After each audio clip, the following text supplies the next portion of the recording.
नमस्कार. अ, गीता धर्म मंडळातर्फे माईक पुढे.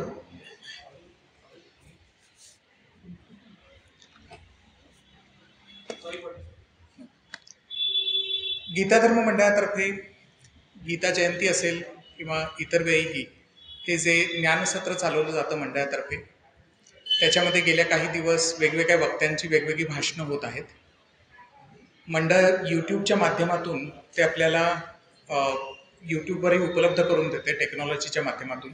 त्यामुळे इथं जरी आपण प्रत्यक्ष उपस्थित नसलो तरी वेगवेगळ्या विषयावरची भाषणं आपल्याला घरबसल्या ऐकायला मिळत आहेत. याबद्दल जोशी मॅडम आणि आयोजक जे आहेत त्यांचे मी आभार मानतो. आज हा जो ज्ञानयज्ञ गीता धर्म मंडळानं या ज्ञानसत्राच्या निमित्तानं आयोजलेला आहे आणि तुम्ही सर्व तो ऐकण्यासाठी आलेला आहात, यामध्ये मला संधी दिली त्याबद्दल प्रथम मी आयोजकांचे शतशः आभार मानतो. जोशी मॅडमनी सांगितल्याप्रमाणे मला मागच्या वर्षी इथं संधी मिळालेली होती विज्ञान आणि अध्यात्म या विषयावर संवाद साधण्याची. याही वर्षी त्यांनी मला सांगितलं की आपलं जे ज्ञानसत्र आहे त्यामध्ये तुम्ही येऊन बोला, आणि तसं त्यांच्या विनंतीला मान देऊन ही सुवर्ण संधी मी पण सोडणारा नव्हतो. त्यामुळे मी आज तुमच्यासमोर आलेला आहोत आणि तुमच्याशी संवाद साधणार आहे. आणि माझा विषय आहे हिंदू धर्म म्हणजे नक्की काय. आता जेव्हा हा विषय मी घेतला आणि जोशी मॅडमनं सांगितलं की या विषयावर मी संवाद साधणार आहे, तेव्हा घरी बायकोला सांगितलं, इतरांना सांगितलं, तर पहिल्यांदी कपाळावरच्या आठ्या आणि चेहऱ्यावरचं विचित्र भाव हेच बरंच काही सांगून गेले की अरे कशाला हा विषय, किती बोजड आहे, काय बोलणार आहेस तू नक्की. कारण साधारणतः हा विषय म्हटलं ना की दोन गोष्टी त्या आपल्या डोळ्यासमोर येतात आणि त्या दोन गोष्टीवर लक्ष ठेवूनच हा विषय जनरली सांगितला जातो. तो म्हणजे काय की पूर्वी आपली संस्कृती कशी अत्यंत संपन्न होती, समृद्ध होती, सर्वांगीण विकसित होती, आणि तिथून मग पुढं मुसलमानी आक्रमणं, ब्रिटिशांची गुलामगिरी, यातून त्याचं पतन कसं झालं, आणि दुसऱ्या वेळेला आता गेल्या काही वर्षामध्ये या संस्कृतीचं संवर्धन, पुनरुत्थान, जे रिवायवल आणि रिनायसन्स कसा चालू आहे. भविष्य काळाचं स्वप्न आणि भूतकाळाचा अभिमान या दोन गोष्टींवरच आधारित व्याख्यानं हिंदू धर्म म्हणजे काय म्हटल्यानंतर दिली जातात. पण आज मी जेव्हा तुमच्यासमोर बसलोय आणि या विषयावर तुमच्याशी संवाद साधू इच्छितो, तेव्हा मला असं वाटतं माणूस म्हणून रोजच्या आयुष्यामध्ये आपण जे एकमेकांना भेटतो, एकमेकांशी बोलतो, विचारांची, वस्तूंची देवाणघेवाण करतो, तो जो आचार असतो, तो आचार ज्या विचारातून येतो, ते विचार ज्या संस्कारातून येतात, तो संस्कार कुठली तरी आचार पद्धती, कुठली तरी साधना पद्धती आपल्याला शिकवते, त्यांना आपण ड्रिव्हन असतो. असं जर आपण म्हटलं तर ती काय आहे. त्याला धर्म आपण म्हणू शकतो का, मग त्याला हिंदू धर्म आपण म्हणू शकतो का, असे काही विचार माझ्या डोक्यामध्ये आले आणि मला असं वाटलं की त्या विषयाच्या अनुषंगानं आज तुमच्याशी संवाद साधावा. आता मला माहिती आहे की विषय हा खोल आहे आणि तशाही अर्थानं मीही अजूनही याचा विद्यार्थीच आहे. त्याच्यामुळे ज्ञानेश्वर माऊली म्हणतात तसं श्रोते विण वक्ता नव्हे, तुम्ही आहात म्हणून आज भाषण देतोय. काही जास्त झालं तर दुर्लक्ष करा, कमी पडलं तर समजून घ्या, ही विनंती. आणि आता माझ्या विषयाला सुरुवात करतो. आता आज आपण जे बोलतोय तो 24 डिसेंबर, क्रिसमस ईव. 2024 हे वर्ष सरत आलेलं आहे. 2025च्या वर्षाला सामोरं जाण्यासाठी, नव्या उमेदीनं, नव्या ऊर्जेनं सामोरं जाण्यासाठी आपण सर्व कुठं ना कुठं तरी तयार होत आहोत. सरतं वर्ष जेव्हा जातं तेव्हा प्रत्येक जणच, ते वैयक्तिक पातळीवर असेल, सामाजिक पातळीवर असेल, राजकीय भूमिकेतून असेल, प्रत्येक गोष्टीचा आढावा घेत असतो. आपल्या आयुष्यात काय घटना घडल्या, काय बरे वाईट अनुभव आले, कुठले सुखाचे क्षण मी अनुभवले, कुठल्या गोष्टी माझ्या मनाविरुद्ध झाल्या, कुणी माझं ऐकलं नाही, कुणी मला त्रास दिला, किती दुःख मला सहन करायला लागली, या सगळ्याचा सारासार विचार करतो, एक सार काढतो आणि आता ठरवतो की नवीन वर्षात या चुका करायच्या नाहीत, या बरोबर गोष्टी झाल्या त्या कंटिन्यू करायच्या आणि नव्या उमेदीनं नवीन वर्षाला सामोरं जातो. हे वर्ष जेव्हा चालू झालं ते वर्षच थोडंसं वेगळ्या पद्धतीनं चालू झालं, कारण काही शतकांची प्रतीक्षा आणि काही दशकांचा न्यायालयीन लढा देऊन तुमच्या माझ्यासारख्या करोडो लाखो हिंदूंचं जे श्रद्धास्थान आहे त्या श्रीरामाच्या मंदिराची पुनर्निर्माण आणि श्रीराम लल्लाच्या मूर्तीची प्रतिष्ठापना ही जानेवारीमध्ये झाली आणि तुमच्या माझ्यासारख्या करोडो सश्रद्ध हिंदू बांधवांना एक स्वप्नपूर्तीचा आनंद मिळाला आणि त्या अर्थानं एक आनंदाश्रू आपल्या डोळ्यांमध्ये तरळले. हे होत असताना त्या कार्यक्रमाला उपस्थित कोण होतं तर आपल्या देशाचे पंतप्रधान होते, ज्यांचा पुनर्निर्माणाच्या कार्यक्रमात एक ॲक्टिव्ह पार्टिसिपंट म्हणून सहभाग होता त्या चळवळीमध्ये.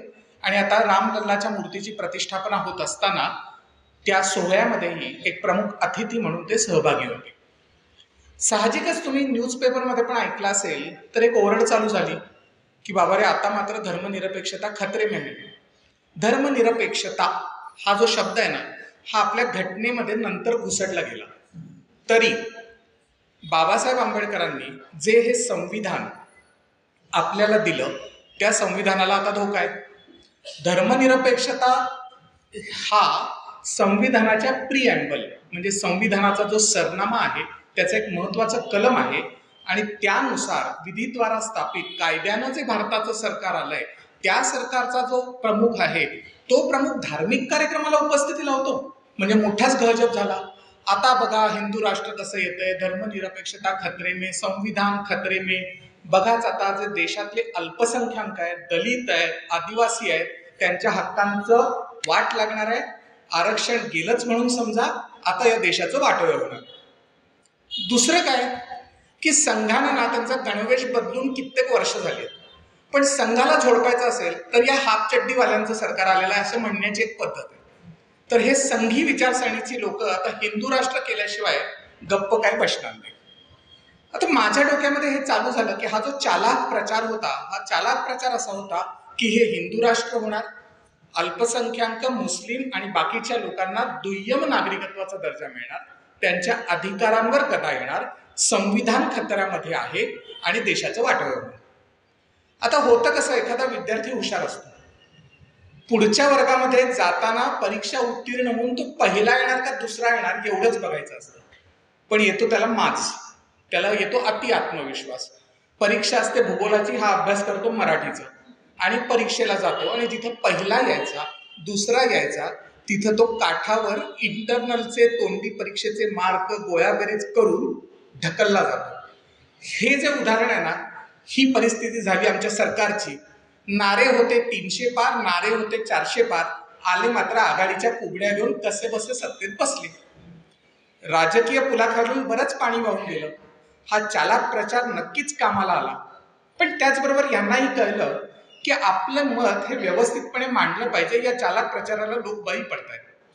देशाची तर निवडणूक होती, देशाचा नेता ठरला, पण त्याचबरोबर अनेक राज्यांच्याही निवडणुका होत्या आणि आर्थिक महत्वाची केंद्र असणाऱ्या महाराष्ट्रासारख्या राज्याची निवडणूक होती. मग या चालाक प्रचाराला एक काउंटर चालाक प्रचार आला की एक है तो सेफ है, बटेंगे तो कटेंगे, हे आपण सगळ्यांनी ऐकले. बरं, ह्यानं काय झालं मला माहिती नाही, हिंदूंचं काही हित झालं का, पण जे हे प्रचार केला ते मात्र प्रचंड बहुमतानं सत्तेत आले आणि सत्ता चालवण्यासाठी सेफ झाले. एवढं आपण सेफपणे म्हणू शकतो. आता या ज्या सगळ्या गोष्टी घडतायत, आजच्या टॉपिककडे येतो की एका बाजूला हिंदू राष्ट्र होणार म्हणजे काहीतरी धोक्याची घंटा आहे, हिंदू या शब्दातच काहीतरी धोका आहे. दुसऱ्या बाजूला धर्मनिरपेक्षता, लोकशाहीची तत्व, संविधान, एकात्मता, समता, बंधुता या सगळ्या गोष्टींना धोका आहे असं कुठंतरी चित्र समाजामध्ये सांगण्यात आलं आणि त्याच्या दुसऱ्या बाजूनं हिंदूंकडून असा काही धोका नाही आहे असा एक काउंटर प्रचार होत होता. तेव्हा माझ्या डोक्यात आलं की हिंदू धर्म म्हणजे नक्की काय किंवा धर्म म्हणजे नक्की काय आणि मग हिंदू धर्म म्हणजे नक्की काय. आणि ही जी सगळी अत्यंत महनीय अशी तत्व आहेत ज्यांना आपला राज्यकारभार चालतोय, त्याला हिंदू धर्मानं खरंच धोका आहे का हा फिगमेंट ऑफ इमॅजिनेशन म्हणजे इमॅजिनरी धोका निर्माण केला जातोय. म्हणून आजचा टॉपिक घेण्याचं मी ठरवलं. आता जेव्हा आपण धर्म म्हणतो तेव्हा संकुचित अर्थानं पंथ, रिलिजन यानं आपण नेहमी एकमेकांशी बोलत असतो. त्याआधी मला असं वाटतं की या हिंदू धर्माकडे जाण्याच्या आधी धर्म या संकल्पनेचा एक व्यापक अर्थ काय आहे हे तपासून बघणं गरजेचं आहे. तर जेव्हा आपण ते तपासायला जातो तेव्हा पहिला अर्थ येतो तो म्हणजे स्वभाव धर्म. धारणा धर्म इत्याहू धर्मो धारयती प्रजा. ध्रुव धातू आहे, धारण करणे, एकत्र ठेवणे, बांधून ठेवणे, नियमन करणे. या अर्थानं धर्म म्हणजे हा जो धर्म आहे, जो बांधून ठेवतो, नियमन करतो, एकत्र ठेवतो, तो कशाला असू शकतो? तो पदार्थाला असू शकतो, तो वस्तूला असू शकतो, तो व्यक्तीला असू शकतो, तो समूहाला असू शकतो, तो सृष्टीला असू शकतो. तशा अर्थानं अध्यात्म म्हणतात तसं तो यष्टी, समष्टी आणि सृष्टी, इंडिव्हिज्युअल, सोसायटी आणि युनिव्हर्स या तिन्ही पातळ्यांवर असू शकतो. म्हणजे काय तर स्वभाव धर्म. एक्झाम्पल, अग्नीचा धर्म जाळणे, पाण्याचा धर्म तहान भागवणे, सृष्टीचा धर्म laws of universe, gravitational force. Example. बर, स्वभाव धर्म कळला. अजून धर्माची संकल्पना काय तर एक मोठा अर्थ आपल्या समोर येतो आणि तो सगळ्यांना माहिती असतो. तो म्हणजे कर्तव्य भावना, ड्युटी, रिस्पॉन्सिबिलिटी. पुन्हा ही धर्माची जी व्याख्या आहे ती ड्युटी आणि रिस्पॉन्सिबिलिटी या दृष्टिकोनातून पुन्हा 3 पातळ्यांवर विभागली जाते. एक आहे व्यक्ती, समष्टी आणि सृष्टी, इंडिव्हिज्युअल, सोसायटी आणि तशा अर्थानं युनिव्हर्स. आता इंडिव्हिज्युअल याला जर आपण ही व्याख्या लावायची झाली तर आपण काय लावू शकतो तर मनुस्मृती काय सांगते की धर्माची व्याख्या सांगते. धृती, क्षमा, दम, अस्तेय, शौच, इंद्रिय निग्रह, धीर, विद्या, सत्यम, अक्रोध, दशकम, धर्म लक्षणम. इंडिव्हिज्युअल, व्यक्ती, यष्टी याच्यासाठी धर्माची लक्षणं कुठली आहेत? धृती, धैर्य, क्षमा, दम म्हणजे मनावर कंट्रोल, इंद्रिय निग्रह, इंद्रियांवर कंट्रोल, शौच, साधन सुचिता, शरीराची स्वच्छता, धीर, बुद्धिमत्ता, विद्या, विद्या घेणं, विद्यार्जन करणं, सत्य, खरं बोलणं, अक्रोध, क्षमाशील आणि अक्रोध म्हणजे क्रोध न करणं, क्षमाशील असणं. ही 10 धर्माची लक्षणं आहेत. कर्तव्य, ड्युटी, एक इंडिव्हिज्युअल आजच्या काळामध्ये ज्याला आपण रिस्पॉन्सिबल सिटीजन म्हणतो त्याच्या डेफिनेशनमध्ये बसतील अशा कर्तव्य भावनेतून येणारी धर्माची व्याख्या व्यक्तिसापेक्ष पद्धतीनं आपण करू शकतो. आता थोडं पुढे जाऊ. व्यक्तींचा समूह बनतो, समूहाचा समाज बनतो, त्या समाजाचं एक नागरिक शास्त्र येतं. त्या नागरिक शास्त्रासाठी ड्युटीज आणि रिस्पॉन्सिबिलिटीज असतात. मग ते समाजाचं येतं. मग आता समाजासाठी काय करता येईल कर्तव्य, ड्युटी? तर व्यासांची 18 पुराण आहेत, 4 लाख श्लोक आहेत. पण आपल्या भारत वाङ्मयाचं एक चांगलं आहे, सगळं वाचायचं नसेल ना तर नवनीत अपेक्षित सारखं आपल्याला सार मिळतं. तर ते 2 श्लोकात सार सांगतात. अष्टादश पुराणेषु, 18 पुराण आहेत. व्यासस्य वचनम द्वयम, 2 वचन आहेत. काय आहेत? परोपकार पुण्याय, पापाय परपीडनम. सगळं वाचा, एकच आहे. समाजासाठी एकमेकांशी देवाणघेवाण करत असताना परोपकार पुण्याय, दुसऱ्यावर उपकार करा, दुसऱ्याला मदत करा, अडीअडचणीला धावून जा, परोपकार पुण्य मिळेल. परपीडा, दुसऱ्याला त्रास देऊ नका, शिव्या देऊ नका, मदत करा, मदत करू नका, दुसऱ्याचं वाईट चिंता, पाप मिळेल. तुलसीदासही वेगळ्या पद्धतीनं हेच सांगतात. तुलसीदास व्यक्तीचा समूह, समाज या पातळीवर कर्तव्य भावनेतून धर्माची व्याख्या कशी करतात? तुलसीदास म्हणतात, परहित सरिस धर्म नाही भाई, परपीडा सम नाही अधमाई, धर्म न दुसरा सत्य समाना. पुन्हा तेच आहे, परोपकार पुण्य, परपीडा दुःख आणि सत्यासारखा दुसरा धर्म नाही, खरं बोला, सत्यानं वागा. बरं, आता हे जेव्हा आपण बघतो व्यक्तींचा समूह आहे, त्या प्रत्येक व्यक्ती समूहाला आणि त्या व्यक्ती समूहाच्या कर्तव्य, ड्युटीज, रिस्पॉन्सिबिलिटीज पार पडत असताना काही विशेषणं लागतात, काही पद्धतीनं ती वापरावी लागतात. तर आपल्या सगळ्यांनाच माहीत आहे तो येतो राजाचा धर्म, राजधर्म. लोकरंजन, लोकांचं रक्षण आणि लोकांच्या हिताचे निर्णय घेणं, लोक कल्याणाचे कार्यक्रम राबवणं, हा जर राजाचा धर्म आपण म्हटला तर याची आठवण ना तुम्हाला सध्याच्या काळात सांगायचं झालं तर गुजरातेत गोधरानंतर जी दंगल झालेली होती ती शंभून शांतता नांदावी म्हणून तत्कालीन पंतप्रधान वाजपेयींनी तत्कालीन गुजरातचे मुख्यमंत्री नरेंद्र मोदींना सांगितलेलं की नरेंद्र भाई आपको राजधर्म का पालन करना है. दंगल शांतता, दंगल आटोक्यात आणा, शांतता प्रस्थापित करा आणि लॉ अँड ऑर्डर मेंटेन करा. हा झाला राजधर्म.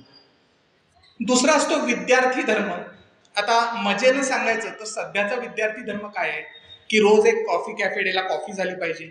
आजकाल तर म्हणजे लव्ह लेटर पण to whomsoever it may concern लिहितात, कारण आज एक आहे उद्या बदलली तर परत लेटर कशाला लिहा, त्यापेक्षा नाव टाकण्यापेक्षा to whomsoever it may concern. विनोदाचा भाग सोडा, शास्त्रात विद्यार्थी धर्म काय सांगितलाय? कावळ्यासारखे प्रयत्न, बगळ्यासारखं ध्यान, कुत्र्यासारखी झोप म्हणजे अत्यंत सावध आणि कमी झोप, कमी खाणं, अल्पाहार आणि गृहत्याग, हे 5 विद्यार्थी धर्म आहेत. त्याच्या ड्युटीज आहेत, त्याच्या रिस्पॉन्सिबिलिटीज आहेत. बरं, हे सर्व जेव्हा आपण बघतो तेव्हा मग आपल्याला श्रीकृष्ण गीतेमध्ये काय सांगतो? हा धर्म आहे, ह्या ड्युटीज आहेत, या रिस्पॉन्सिबिलिटीज आहेत, त्या पाळा, दुसऱ्याला मदत करा, पुण्य मिळेल, दुसऱ्याला त्रास दिला पाप मिळेल. आणि हे जर नाही झालं तर यदा यदा हि धर्मस्य ग्लानिर्भवति भारत अभ्युत्थानाम अधर्मस्य तदात्मानं सृजाम्यहम परित्राणाय साधूनां विनाशाय च दुष्कृतां धर्म संस्थापनार्थाय संभवामी युगे युगे. हा जर अधर्माचा विचार वाढत असेल, साधूंना त्रास होत असेल, दुष्टांचं वर्चस्व वाढत असेल, तर मी सृजन करतो, मी अवतार घेतो आणि धर्म प्रस्थापित करण्यासाठी मी सदैव तयार राहतो, अवतार घेतो. आत्तापर्यंत आपण बोललोय, एकदाही माझ्या तोंडातून अलौकिक शक्ती, ईश्वर, साधना पद्धती याच्याबद्दल एकही रेफरन्स आलेला नाहीये, कारण धर्म ही संकल्पना तेवढ्यापुरती संकुचित नाहीये. आता ह्याच्या पुढे आपण येतो जिथं आचारो परमो धर्म असं एक तत्व म्हणतात. म्हणजे धर्म एका अर्थानं निर्बंध शास्त्र, कसं वागावं कसं वागू नये. म्हणजे ट्रॅफिकमध्ये येताना वाहतुकीचे नियम पाळावेत, नो पार्किंगच्या जागी करू नये, बोलताना शिव्या देऊ नये, समाज माध्यमावर व्यक्त होताना समोरच्यालाही अभिव्यक्ती स्वातंत्र्य आहे लक्षात ठेवून ट्रोल करावं, मग आपल्याला ट्रोल झाल्यावर आपल्याला मनाला दुःख होत नाही. या ज्या काही good governance, good conduct, code of conduct ज्याला आपण म्हणतो, तो म्हणजे नथिंग बट आचारो परमो धर्म. हिंदू धर्मामध्ये, इथं मी रिलिजन या अर्थानं त्याचा वापर करतोय, असं म्हटलं जातं की आपण जे सर्व आलेलो आहोत ते ब्रह्मापासून आलेलो आहोत. ते जे चैतन्य आहे ते सगळ्यांमध्ये, जे माणसात, प्राणी मात्रात, चराचरात एक आहे. तशा अर्थानं प्राणी हत्या ही निषिद्ध आहे, एकमेकाला त्रास देऊ नये, म्हणून एक येतं अहिंसा परमो धर्म. ही एक धर्माची अजून एक व्याख्या येते. आता आपण व्यक्ती बघितलं, व्यक्तींचा समूह समाज बघितला. आता समाज आला की राजकारणी आले. त्यामुळे राजकारण्यांमध्ये धर्माबाबत काय म्हणणं आहे? तर महात्मा गांधी असं म्हणतात की धर्मविहीन समाज मृतदेह के समान है. मला असं वाटतं की त्यांना हिंदू मुस्लिम म्हणायचं नसावं. त्यांना सदाचार, नीती, मत्ता, साधन सुचिता, राजकारण्यांमध्ये ते गुण सध्या सापडत नाहीत, पण ते असावेत अशी त्यांची इच्छा दिसते. तर अशा पद्धतीनं या धर्म या संकल्पनेचा आपण उहापोह केला, आढावा घेतला. आता हे सांगत असतानाच व्यक्तिसापेक्ष धर्म, समाजसापेक्ष धर्म यांच्यामध्ये कॉन्फ्लिक्ट हे होणारच आहेत. ते आधी अनंत काळापासून चालू आहेत, पुढेही राहणार आहेत. कारण या प्रत्येकाचे धर्म हे कायम युनिझन, एकमेकाला पूरक नसतील, ते एकमेकाचे विरोधीही असतील. एक्झाम्पल चालू करूया आपण प्रभू रामचंद्रापासून. राम हा आयडियल सन होता. कैकेयीचं त्यानं काहीही वाकडं केलेलं नव्हतं. दशरथ कैकेयीच्या कह्यामध्ये आला. कैकेयीला स्वतःच्या मुलाला राजगादीवर बसवायचं होतं, रामाला वनवास मिळाला. पुत्रधर्म आणि राजधर्म याच्यामध्ये त्यानं पुत्रधर्म, आईची आज्ञा सांगितले तर वनवासात जाऊ ही पाहिली. कॉन्फ्लिक्ट, अन्याय झाला, युद्ध लादलं गेलंय, कौरवांसोबत लढायचंय, क्षत्रिय धर्म, कुटुंब धर्म, पण ज्यांच्या सोबत लढायचंय ते माझेच गुरुवर्य आहेत, माझेच नातेवाईक आहेत. कॉन्फ्लिक्ट आला. आता तू म्हणाल की अरे यार बाबा, ही पूर्वीची उदाहरणं फार झाली, आत्ताचं काय सांगतोस? तर लेटेस्ट घ्या. परवाच 2-3 दिवसापूर्वी आपण इथं गीता धर्म मंडळात बसलोय. SP कॉलेजला हिंदू सेवा संघ हा मोठा कार्यक्रम झाला. तिथं आपले सरसंघचालक आलेले होते. तर त्यांनी काय म्हटलं की आपला जो रिप्लेसमेंट रेट आहे लोकसंख्येचा, तो 2 वर आलेला आहे. म्हणजे आता ह्याच्या पुढं जर आपण खाली जात झालो तर हिंदूंची संख्या कमी होत जाईल. तर माणसानं व्यक्तिसापेक्ष, इंडिव्हिज्युअलिस्टिक विचार न करता राष्ट्रकार्यासाठी जास्त मुलं जन्माला घालावीत.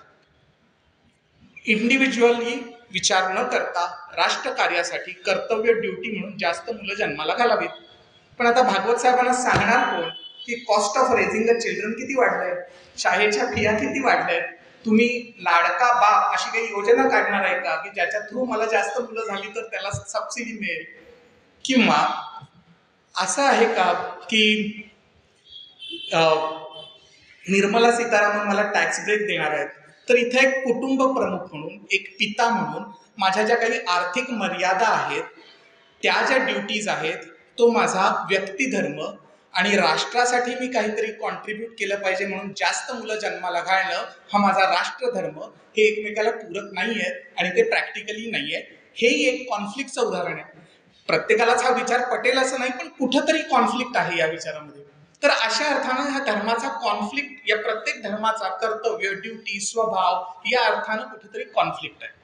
मग असं करत करत आपण ज्या धर्माच्या मूळ संकल्पनेच्या म्हणजे त्या व्याख्येतली जास्तीत जास्त वापरली जाणारी व्याख्या कुठली आहे, तर ती आहे रिलिजन, पंथ या अर्थानं. म्हणजे काय, हे जे आता आपण व्यक्तीचे आचार, व्यक्तीचे एकमेकांबरोबरचे वागणं याच्या संदर्भातले नियम जे आहेत, आता हे नियम व्यक्तीच्या ऐहिक म्हणजे आपण जे आत्ताचं आयुष्य जगतोय या आयुष्याचे जे नियम आहेत, हे समजा मी पारलौकिक किंवा पारमार्थिक आयुष्यामध्ये लावले तर मग कुठल्या संकल्पना येतात? मग तर ईश्वर, स्वर्ग, नरक, पूर्वजन्म, पुनर्जन्म, पाप, पुण्य, मोक्ष या सगळ्या संकल्पना येतात. आणि मग मोक्ष मिळवण्यासाठी, ईश्वराकडे जाण्यासाठी जो हा मार्ग आहे, जो हा ब्रिज आहे, तो जाण्यासाठी काय करावं? मग पहिलं काहीतरी अलौकिक शक्तीवर तुमचा विश्वास लागतो, त्याला तुम्ही ईश्वर म्हणा, ऊर्जा म्हणा, म्हणू नका, निर्गुण निराकार म्हणा, लागतो. आणि त्याच्यापर्यंत पोहोचण्यासाठी वेळ लागतो, म्हणजे साधना पद्धती लागते. अलौकिक शक्तीवर विश्वास, त्याच्यापर्यंत पोहोचण्यासाठी वेगवेगळ्या साधना पद्धती, याचा मिक्सचर म्हणजे ऐहिक जगातील वर्तनाचे नियम लावून पारलौकिक जगामध्ये जाण्यासाठीच्या प्रयत्न करण्याची एक इकोसिस्टीम म्हणजे पंथ, धर्म, रिलिजन अशा अर्थानं आपण त्याचा वापर करू शकतो किंवा म्हणू शकतो. आता इथं धर्म, रिलिजन पर्यंत आपण आलो. आता आपला टॉपिक आहे हिंदू धर्म म्हणजे काय. तर हिंदू या शब्दाची व्याख्याकडे आपण जाऊ आणि मग हिंदू धर्म म्हणजे काय हे बघू. आता हिंदू या शब्दाची व्याख्या आपल्यापैकी बऱ्याच जणांना माहिती आहे. ते म्हणजे सिंधू. सिंधू म्हणजे बॉडी ऑफ वॉटर म्हणजे नदी. त्या सिंधूच्या ट्रिब्युटरीज म्हणजे उपनद्या, सप्त सिंधू, त्याच्या प्रदेशामध्ये राहणारे लोक, त्या भूमीचा, त्या लोकांचा धर्म, अशा रीतीनं हिंदू धर्म. मग जेड अवस्था जो पारशांचा धर्मग्रंथ आहे पर्शियन, त्याच्यामध्येही याचा उल्लेख हप्त हिंदू होतो, कारण त्यांना स म्हणता यायचं नाही, ते प म्हणायचे. आता हेही आपण ऐकलेलं असतं. आता ह्याच्यामध्ये आत्ताचं उदाहरण तुम्हाला देतो म्हणजे कळेल. करोनामध्ये घरातून काम करत असल्यामुळे बऱ्याच सिरियल पुन्हा बघितल्या गेल्या. तर साराभाई वर्सेस साराभाई एक सिरियल होती, त्याचा दुसरा भाग. तर त्याच्यामध्ये जे मेन कॅरेक्टर आहे माया साराभाई, तिचा मुलगा, त्याचं नाव आहे रोसेस साराभाई. त्याचं लग्न होतं आणि त्याची बायको कच्छची असते. तिला विचारतात तुझ्या नवऱ्याचं नाव काय? ती म्हणते रोसेज हाराभाई, कारण कच्छमध्ये आजही सला प म्हटलं जातं. तशा अर्थानं ते सप्त सिंधू हप्त हिंदू झालं. आणि सप्त सिंधूच्या प्रदेशात, हप्त हिंदूच्या प्रदेशात राहणारे कोण? तर ते हिंदू. आता ग्रीकांना ह ही म्हणता येईना, ते हच इंडस केलं, इंदू झालं, इंडस व्हॅली, इंडस सिव्हिलायझेशन, तशा अर्थाने त्याला नाव पडलं. अजून एका पद्धतीने म्हणतात की आपण भारत म्हटल्यानंतर दुष्यंत शकुंतला यांचा भारत. पण ऋग्वेदात 7व्या मंडलात अजून एक कथा आहे की एक भारत कुळातला एक राजा होता. त्यावेळेला टोळी युद्ध व्हायची, तर त्या आजूबाजूच्या सप्तसिंधूच्या प्रदेशातल्या 10-12 टोळ्या, त्यांच्याबरोबर युद्ध झालं, हा जिंकला. इथं महत्वाचा फरक आहे. आणि हिंदू धर्माची इन्क्लुझिव्हिटी कदाचित तिथून चालू होते. जगभर जो जिंकतो, तो जिंकणारा आपली संस्कृती दुसऱ्यावर लादतो. या भरत कुळातल्या राजानं काय केलं की त्यांच्या संस्कृतीमध्ये काय काय चांगलं आहे याचं संकलन केलं, एडिटिंग केलं. ते वेदांमध्ये काही भागामध्ये आहे, अशी एक मान्यता आहे, खरं खोटं माहिती नाही. तशाही पद्धतीनं हिंदू धर्म हा अशा रीतीनं सगळ्या वेगवेगळ्या लोकांच्या, त्या प्रदेशात राहणाऱ्या चांगल्या गोष्टी आपल्या धर्मग्रंथ किंवा आपल्या रेफरन्स बुक्समध्ये घेतलेला एक धर्म म्हणून आपण म्हणू शकतो. आणि हे झाल्यानंतर अर्थातच मला स्वातंत्र्यवीर सावरकरांच्या व्याख्येकडे यावंसं वाटतं, कारण हा भूमीचाच धर्म आहे. आणि एक ऍप्ट वाक्यात ते म्हणतात, आ सिंधू सिंधू पर्यंता यस्य भारत भूमिका पितृभू पुण्यभूश्चैव सवय हिंदू इति स्मृतः. तर आता हे जे सेकंड आहे याच्यावर आपण नंतर बोलू, कारण तो मुद्दा हा हिंदू धर्म ही आध्यात्मिक लोकशाही आहे का याच्याशी रिलेव्हंट आहे. पहिला मुद्दा आहे आ सिंधू सिंधू पर्यंता यस्य भारत भूमिका. आतापर्यंत जे बोललो ते ऍप याच्यात एका लाईनीत सावरकर सांगतात, सिंधू नदीपासून सिंधू सागरापर्यंतची जी भूमी आहे त्या भूमीवर राहणाऱ्या लोकांचा धर्म म्हणजे हिंदू धर्म. आता आपण धर्म बघितला, हिंदू धर्म बघितला. आता मी जे प्रस्तावनेमध्ये म्हटलं की मला हा टॉपिक का घ्यावासा वाटला, तर आजचा जो प्रचार चालू आहे की हा हिंदू धर्म आला, हिंदू राष्ट्र झालं, हिंदू मेजॉरिटेरियन अप्रोच आला, तर काहीतरी खूप चांगल्या घडणाऱ्या गोष्टी या धोक्यात आहेत. आता पहिलं घेऊ, लोकशाही धोक्यात आहे, कारण मेजॉरिटेरियन राष्ट्र होणार. जे अल्पसंख्याक आहेत म्हणजे मुस्लिम, जे दलित आहेत म्हणजे नवबौद्ध, जे आदिवासीज आहेत ज्यांना आपण मेनस्ट्रीम मध्ये कधी पकडतच नाही बऱ्याच लोकांच्या मताप्रमाणे, तर त्यांना दुय्यम नागरिकत्व मिळणार आणि म्हणून लोकशाही धोक्यात येणार. तर म्हणून आपण हिंदू धर्म एक आध्यात्मिक लोकशाही अशा पद्धतीनं आता या आपल्या विषयाचा एकदा उहापोह करूया. आता त्याच्या आधी एकच फक्त सांगतो की हे सगळं जेव्हा हिंदू धर्म सांगितलं तेव्हा हिंदू राष्ट्र म्हणजे हिंदू लोकांचं राष्ट्र, मग ही लोक कशी असतील, तर अशी काही व्याख्या नाहीये. पण एक जसं असतं ना की विशेषण आपण लावतो की एखादा बटाटा वडा तिखट असतो, एखादा बटाटा वडा खुसखुशीत असतो, एखाद्यामध्ये चुरा देतात, ही विशेषण आहेत त्या त्या टपरीची. तसं जर आपण म्हटलं की हिंदूंचं विशेषण काय आहे, तर ओंकार मूलमंत्र, जे ज्यांचा ओंकार हा मूलमंत्र आहे, गोपालन जे करतात, पुनर्जन्मावर ज्यांचा दृढ विश्वास आहे आणि हिंसा ज्यांना आवडत नाही, असं ढोबळमानानं आचार विचाराच्या कृतीतून माणसाच्या समूहाचं एक वर्णन हिंदू समाजाला लागू पडतं. ती व्याख्या नाही, ती विशेषणं ओव्हरऑल एक ऑब्झर्वेशन करून मांडलेलं एक मत आहे. एवढं म्हणून आता आपण पुढे जाऊ.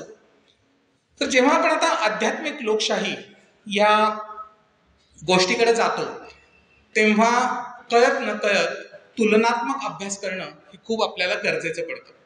आता हा तुलनात्मक अभ्यास आपण काय करणार आहे, तर हिंदू धर्म आणि जगातील जे मेजर रिलिजन्स आहेत ते म्हणजे अब्राहमिक रिलिजन म्हणजे ज्यूज, ख्रिश्चन्स आणि मुस्लिम्स, हे ओघांना आलंच. तर आता हा तुलनात्मक अभ्यास करत असताना आपण काही ना पॅरामीटर्स घेऊ. तर सुरुवातीला चालू करू की हा धर्म कुणाचा आहे, कोण करतं, तर मनुष्य करतो, माणूस. तर या माणसाचं स्थान काय आहे याचा आधी तुलनात्मक विचार करू. तर हिंदू धर्मामध्ये आपण काय म्हणतो की मी जन्माला आलो, मला मनुष्याचा जन्म मिळाला, नरदेह सर्वोत्तम, 84 लक्ष योनीतून फिरल्यानंतर मला मनुष्याचा जन्म मिळतो, हा भाग्याचा क्षण आहे असं आपल्या धर्मामध्ये रिलिजनमध्ये मानलं जातं. बायोलॉजी काय सांगते, माणसाचं वर्णन काय करते, होमो सॅपियन सॅपियन, विचार करणारा प्राणी. मला माणसाचा जन्म मिळालाय, तो भाग्याचा क्षण आहे, मला विचार करता येतो. आता पुढचं काय येतं की हिंदू धर्मियांची अशी भावना आहे की हे जे जग आहे ते एका ऊर्जा बिंदूपासून, ज्याला आपण ब्रह्म म्हणतो, त्याच्यापासून सुरू झालेलं आहे. त्या ब्रह्माची जी ऊर्जा आहे ती चराचरात, माणूस असेल, प्राणी असेल, अचर सृष्टी असेल, त्याच्यामध्ये आहे. आता ते चैतन्य असं आपण म्हणतो आणि त्या चैतन्याला हा देह म्हणजे आपण ज्याला नरदेह म्हणतो, तो नरदेह प्राप्त झालेला आहे. यू हॅव ऊर्जा, you have energy and you have instrument म्हणजे आपले कर्मेंद्रिय आणि ज्ञानेंद्रिय. आता त्याचा वापर करून धर्माचा उद्देश काय आहे, एका शब्दात सेल्फ रिअलायझेशन. कारण आपण म्हणतोय काय की मी ब्रह्मापासून आलोय, ती ऊर्जा एकच आहे. शाळेच्या पुस्तकात सांगतात तसं युनिव्हर्सल सोल ब्रह्मन, इंडिव्हिज्युअल सोल आत्मन, ते एकच आहे. याचा अर्थ मीच देव आहे, अहम ब्रह्मास्मी. आता सेल्फ रिअलायझेशन काय आहे की ते ओळखणं, म्हणजे हा जो प्रवास आहे माझ्या जीवनाचा, मग तो कुठल्याही क्षेत्रातला असू दे, तो इग्नोरन्स, मी ब्रह्मापासून आलोय, मीच देव आहे, पण ते ओळखलं पाहिजे, ते जाणलं पाहिजे, तो इग्नोरन्स टू ग्लोरी हा प्रवास आहे. मग ह्याच्यामध्ये करिअरच्या अँगलनं म्हणा, रोजच्या आयुष्याच्या अँगलनं म्हणा, नॉर्मली काय सांगितलं जातं की तू आधी स्वतःला ओळख. म्हणजे काय, स्वतःला काय आवडतं, माझ्या स्ट्रेंथ्स काय, स्वॉट अनालिसिस, स्ट्रेंथ्स काय आहेत, विकनेसेस काय आहेत, मला काय आवडतंय, मला कशामध्ये रुची आहे, मी काय करू शकतो, आणि या ऐहिक जगात जगण्यासाठी पुरेसा आर्थिक गोष्टी मी मिळवू शकतो का नाही, जेणेकरून माझं आयुष्य पुढे चालत राहील. एकदा ते झालं, ते क्षेत्र निवडलं की त्या क्षेत्रात, ज्या क्षेत्रात तुम्ही जाल, मग विवेकानंदांचं वाक्य येतं आणि ते फार महत्वाचं ठरतं की ते काय म्हणतात, enjoy, do what you enjoy. स्वतःची ओळख, त्याच्यामुळे डू व्हॉट यू एन्जॉय. तू जर ओळखून एखादं क्षेत्र निवडलेस तर तू निवडलेलं क्षेत्र तू एन्जॉय करशील. आता प्रतिप्रश्न येईल की असं आयुष्यात 99% होत नाही. त्याच्यामुळे पुढचं वाक्य ते सांगतात, otherwise enjoy what you do. आता हा जो पार्ट आहे तो आहे रिअलायझेशनचा, की ज्या क्षेत्र निवडलेलं आहे त्याचा एन्जॉय करायचंय, त्याच्यात उत्तमतेकडे जायचंय, त्याच्यामध्ये सर्वोत्तम करण्याचा प्रयत्न करायचा आहे. आणि एकदा ते झालं की माझं सेल्फ रिअलायझेशन होईल. हा थोडक्यात समरी सांगायचं तर हिंदू धर्माची आपण सांगू शकतो. आता आपण तुलना करतोय, तुलना कुणाशी करतोय? दुसऱ्या रिलिजनशी, अब्राहमिक रिलिजन. तर त्याच्यामध्ये काय आहे? ख्रिश्चनांची मान्यता काय आहे की एक ॲडम आणि ईव होते, ते गार्डन ऑफ ईडन म्हणजे बेसिकली स्वर्गाच्या उद्यानामध्ये होते. त्यांनी ते फॉरबिडन फ्रूट ऑफ नॉलेज खाल्लं आणि त्याच्यामुळं देवानं शिक्षा म्हणून, वाक्यरचना ऐका, शिक्षा म्हणून त्यांना पृथ्वीवर पाठवलं. आता 10 कमांडमेंट्स दिलेले आहेत, कसं वागायचं, चांगलं वागायचं, सत्य बोलायचं, एकमेकांना मदत करायची, चोरी नाही करायची, शेजाऱ्यांना मदत करायची, ॲडल्टरी नाही करायची, दारू नाही प्यायची, असे सदाचाराचे नियम घातलेले आहेत. पाप केलेलं आहे, तुला सजा म्हणून पृथ्वीवर पाठवलेलं आहे. त्या पापातून सॅल्वेशन, पापक्षालनाचा मार्ग म्हणून तुझं आयुष्य जगायचंय. एकीकडं तूच देव आहेस, एकीकडं तू पापी आहेस, तू देवपुत्र आहेस पण तू पापी आहेस आणि पापक्षालनासाठी जगायचंय. एकीकडं तू देव आहेस ते जाणण्यासाठी, सेल्फ रिअलायझेशन साठी जगायचे. मेनली हाच फरक आहे. तू देवाचा पुत्र येशू आणि तुम्ही पण बाकी देवाचे लेकरं, अशी एक भावना आहे. दुसरीकडे तुम्हीच देव आहे, सगळेच देव आहात. मग लोकशाही कुठल्या धर्मात आहे? लोकशाहीमध्ये सगळे लोक समान असतात. आमच्या इथे सगळेच लोक देव आहेत. म्हणून आपल्याकडं ग्रीटिंगची पद्धत नमस्कार आहे. माझ्यातल्या देवत्वाला तुझ्यातल्या देवत्वानं केलेला तो प्रणाम आहे. अशा पद्धतीनं त्याचं मॅनिफेस्टेशन केलं जातं. मला माहिती आहे गाडी good old casteism, caste system याच्याकडे जाणार आहे, त्याच्याकडे मी पुढच्या ह्याच्यात येणार आहे. पण आता तरी कॉन्सेप्च्युअल लेवलला हिंदू धर्म प्रत्येकाला देव मानतो, तशा अर्थानं तो एक आध्यात्मिक लोकशाही पायाभूत लेवलला तरी सांगतो. आता इम्प्लिमेंटेशन मध्ये काय काय घोळ आहेत हे आपण पुढे बघू. अब्राहमिक रिलिजनचं तुम्हाला सांगितलं. आता त्याच्यामध्ये काय आहे, पुढची गोष्ट येते ती म्हणजे इस्लामची. इस्लाममध्ये कोण आहे? इस्लाममध्ये देव आहे. त्या देवानं एका देवदूताला सांगितलं, मग एक पैगंबर आहे, तो पैगाम घेऊन येतोय आणि त्यानं सांगितलेल्या ज्या गोष्टी आहेत त्याप्रमाणे मला वागायचं. अशा पद्धतीनं एक आदेश आहे. सेल्फ एक्सप्लोरेशनचा चान्स तिथंही नाहीये. ठीक आहे, दोन्ही ठिकाणी माणसाला स्वातंत्र्य नाही आहे. एक रूल्स दिलेले आहेत, ते रूल्स फॉलो करायचे आणि त्याप्रमाणे सॅल्वेशन, पापक्षालन, प्रॉमिस लँड, जन्नत इकडे जायचंय. आता हे जेव्हा मी म्हणतोय तेव्हा तुम्हाला अजून एक लक्षात येत असेल की आता हा जो प्रवास आहे ना, हा प्रवास म्हणजे काय? Self realisation. परत आपल्या मदतीला भगवद्गीता येते. भगवद्गीता काय म्हणते की अधिष्ठानम तथा करता कर्णमच पृथग्द्विगद्धम विविधाश्च पृथक चेष्टा दैवमच अत्र पंचमम. अधिष्ठान, मला काय करायचंय, स्वतःची ओळख, क्षेत्र निवडलं, या क्षेत्रात मला पुढं काहीतरी करायचंय. अधिष्ठान, संकल्प सोडला. आपल्या या संकल्पना आपल्या रोजच्या जीवनातही खूपदा येतात. संकल्प केला. करता म्हणजे मला करायचंय. चेष्टा, प्रयत्न राईट डायरेक्शनला करायचे. साधन सामुग्री उपलब्ध आहे, रिसोर्सेस आहेत. हे सगळं जरी असलं तरी यश मिळणार आहे का? पाहिजे ते मिळणार आहे का? तो 1% चान्स, अनकंट्रोलेबल फॅक्टर्स. त्याच्यासाठी दैवमच अत्र पंचमम, ते दैव आहे, अनकंट्रोलेबल फॅक्टर आहे. आणि मग त्याच्यासाठी तो जो अनकंट्रोलेबल फॅक्टर आहे त्याच्यासाठी एक साधना पद्धती येते, एक अलौकिक शक्तीवर विश्वास येतो. इथपर्यंत आपण आणि बाकीचे रिलिजन मोरॉललेस सेम आहोत. आता काय आहे की ती अलौकिक शक्ती, मग तो माझा एकच गॉड आहे का? नाही. तो माझा जेलस गॉड आहे का? नाही. तो गॉड आहे का? नाही. ईश्वर, बाबा ठीक आहे, तू ईश्वर मानतोस, ईश्वर घे. राम मानतोस, ठीक आहे. Krishna okay, Vishnu okay, Durga, Saraswati, Lakshmi okay. Problem कशालाच नाही. उद्या म्हणतोस ईश्वर विश्वर झूट आहे, देवाला रिटायर्ड करा म्हणणाऱ्या लागून जाई आम्ही सत्कारच करतो. चारवाक असं म्हणतो हे देवदेव सगळं झूट आहे. यावत जीवेत सुखम जीवेत ऋणम कृत्वा ऋतम पिबेत, ऋणम कृत्वा घृतम पिबेत भस्मीभूतस्य देहस्य पुनरागमने कुतः. जोपर्यंत जिंकताय मजेने जावा, पार्टी टाइम, लोन काढा, तूप प्या. आजच्या काळात लोन काढा, खर्च करा, ट्रिप करा, गाड्या घ्या, बंगले घ्या, enjoy life, YOLO, you only live once, ही जी आजच्या काळाची फिलॉसॉफी आहे, ती चार्वाक फिलॉसॉफी आहे, तीही हिंदू धर्मामध्ये आहे. बरं, ईश्वर नाही मान्य, निर्गुण निराकार, बाबा चल निर्गुण निराकार, पण मूर्तीच पाहिजे माझ्यासारखी, म्हणजे माझ्यासारखं काहीतरी मी त्याच्याशी बोलू शकेन, वेगवेगळे पाहिजे तेवढे ऑप्शन्स अवेलेबल आहेत. ऑप्शन्स भरपूर आहेत. रिअलायझेशनसाठी, करिअर चॉईसेससाठी देवता ज्यांना प्रसन्न करायचे आहेत त्या भरपूर आहेत.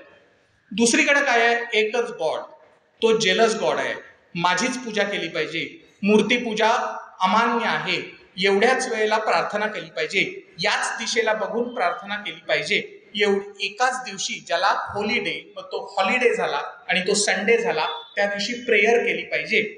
असली काही भानगड आमच्यामध्ये नाही.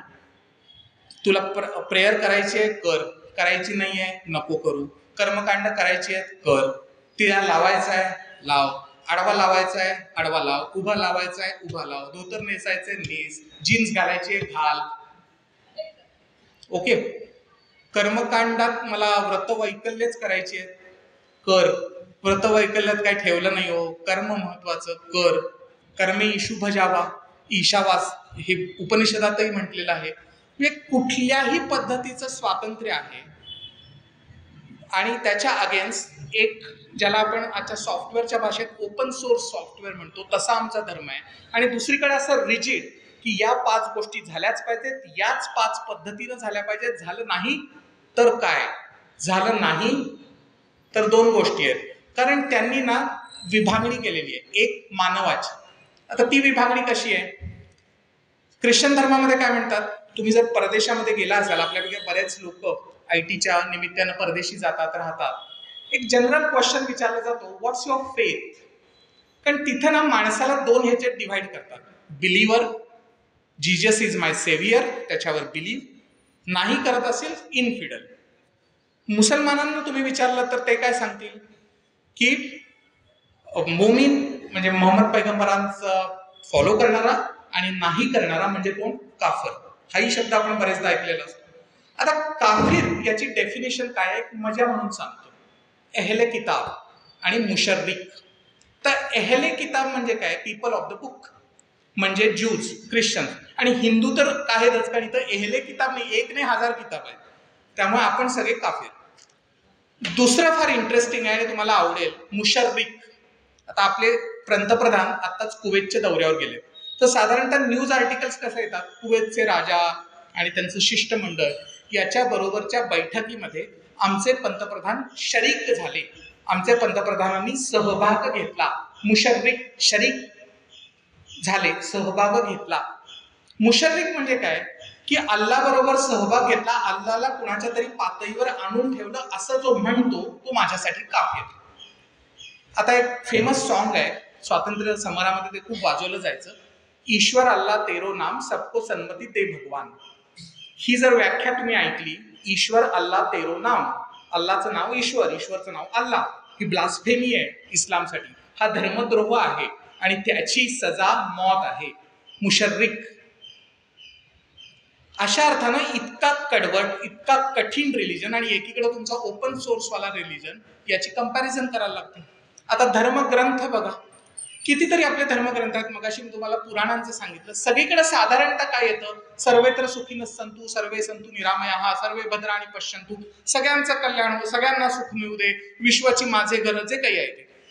अष्टादश पुराणात काय म्हणतात, परोपकार पुण्याय पापाय परपीडनम, बाबा परोपकार कर, मदत कर, सगळ्यांचं चांगलं होऊ दे, पाप करू नको.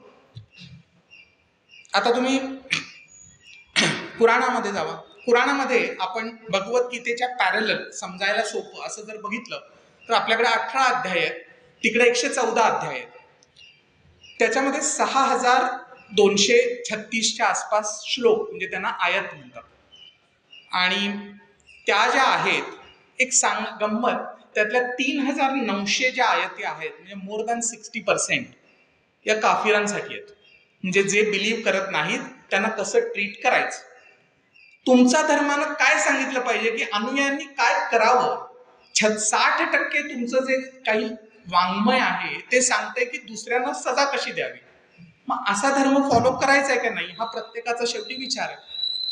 आता हे जेव्हा आपण करतो तेव्हा एक जिहाद म्हणून एक शब्द आपल्याकडे सारखा येतो. आणि आजकाल हे मुस्लिम स्कॉलर्स आहेत ते बुद्धिभेद करण्यासाठी जद्दोजहद, स्ट्रगल अशा यानंही जिहाद आहे. तो जिहाद म्हणजे काही बाकीचं त्याला निगेटिव्ह जे कनोटेशन दिलं जातं तसलं काही नाही आहे. टेररिस्ट तर ते बिलकुल नाही आहे. Islam is a religion of peace इथंपर्यंत आता पोहोचलेले आहेत सगळे.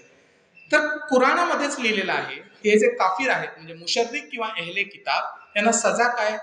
किताल इल्लाह म्हणजे किताल, कत्ल, मर्डर, जिहाद. त्याचा अर्थ मर्डर हाच आहे.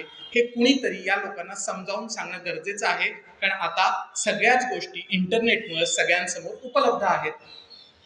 आता दुसरं असं असतं की बऱ्याच गोष्टी या त्यातल्या मोहम्मद पैगंबरांचे स्वतःचे अनुभव आहेत अशा पद्धतीनं सांगितल्या जातात. आता त्याच्यामध्ये एक मजेशीर गोष्ट येते की आपल्याकडे म्हटलं जातं ना की लोकशाहीमध्ये सगळे समान आहेत. हिंदू धर्मामध्ये तर सगळ्यांनाच देवत्व दिलेलं आहे, सगळे समान आहेत.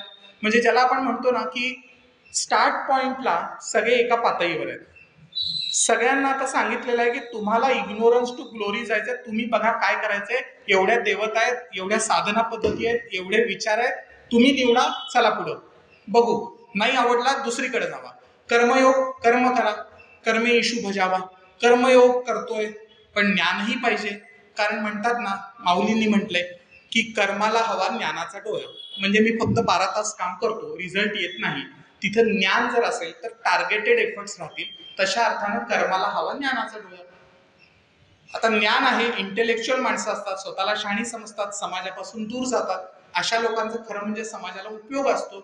म्हणून ज्ञानेश्वर पुढे म्हणतात, त्या ज्ञानाला हवा भक्तीचा ओलावा.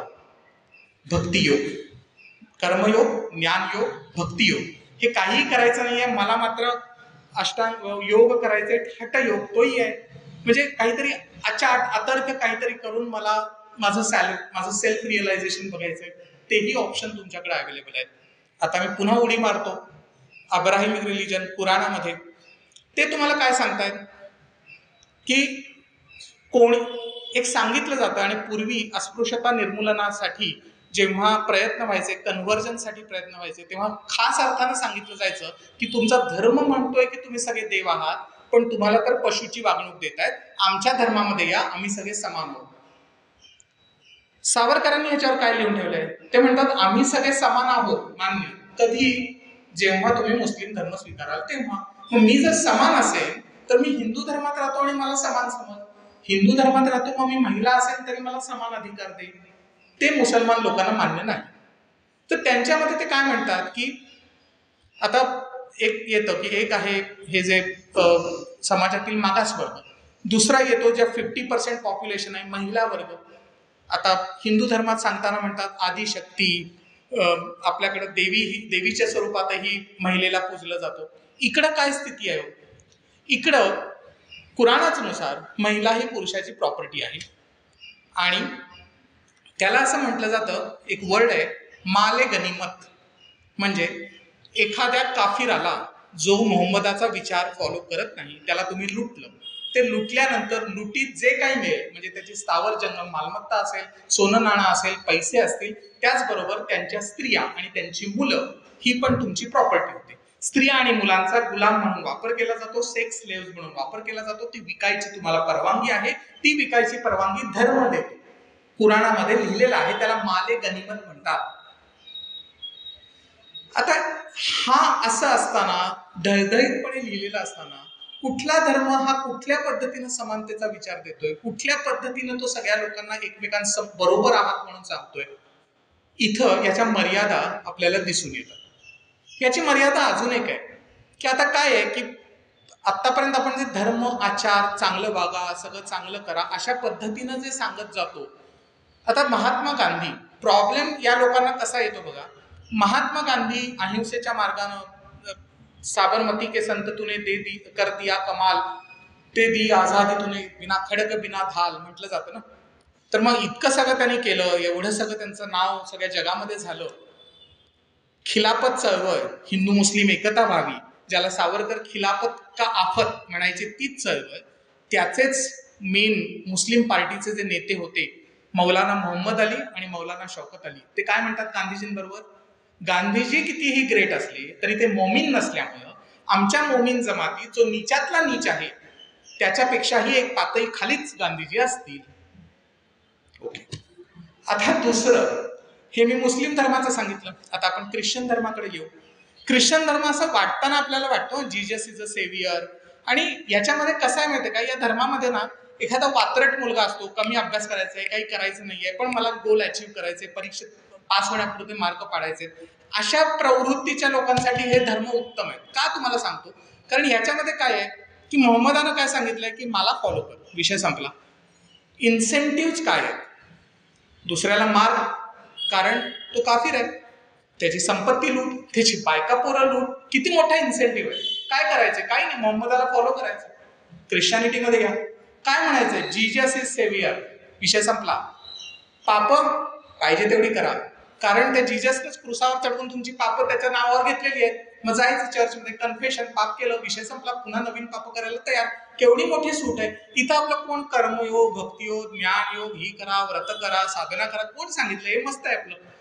या अर्थानं ते सुटसुटीत व्याख्या या केल्या जातात आणि या धर्मांचं अट्रॅक्शन याच्यामुळे होतं. आता ख्रिस्ती धर्माची मजा सांगतो.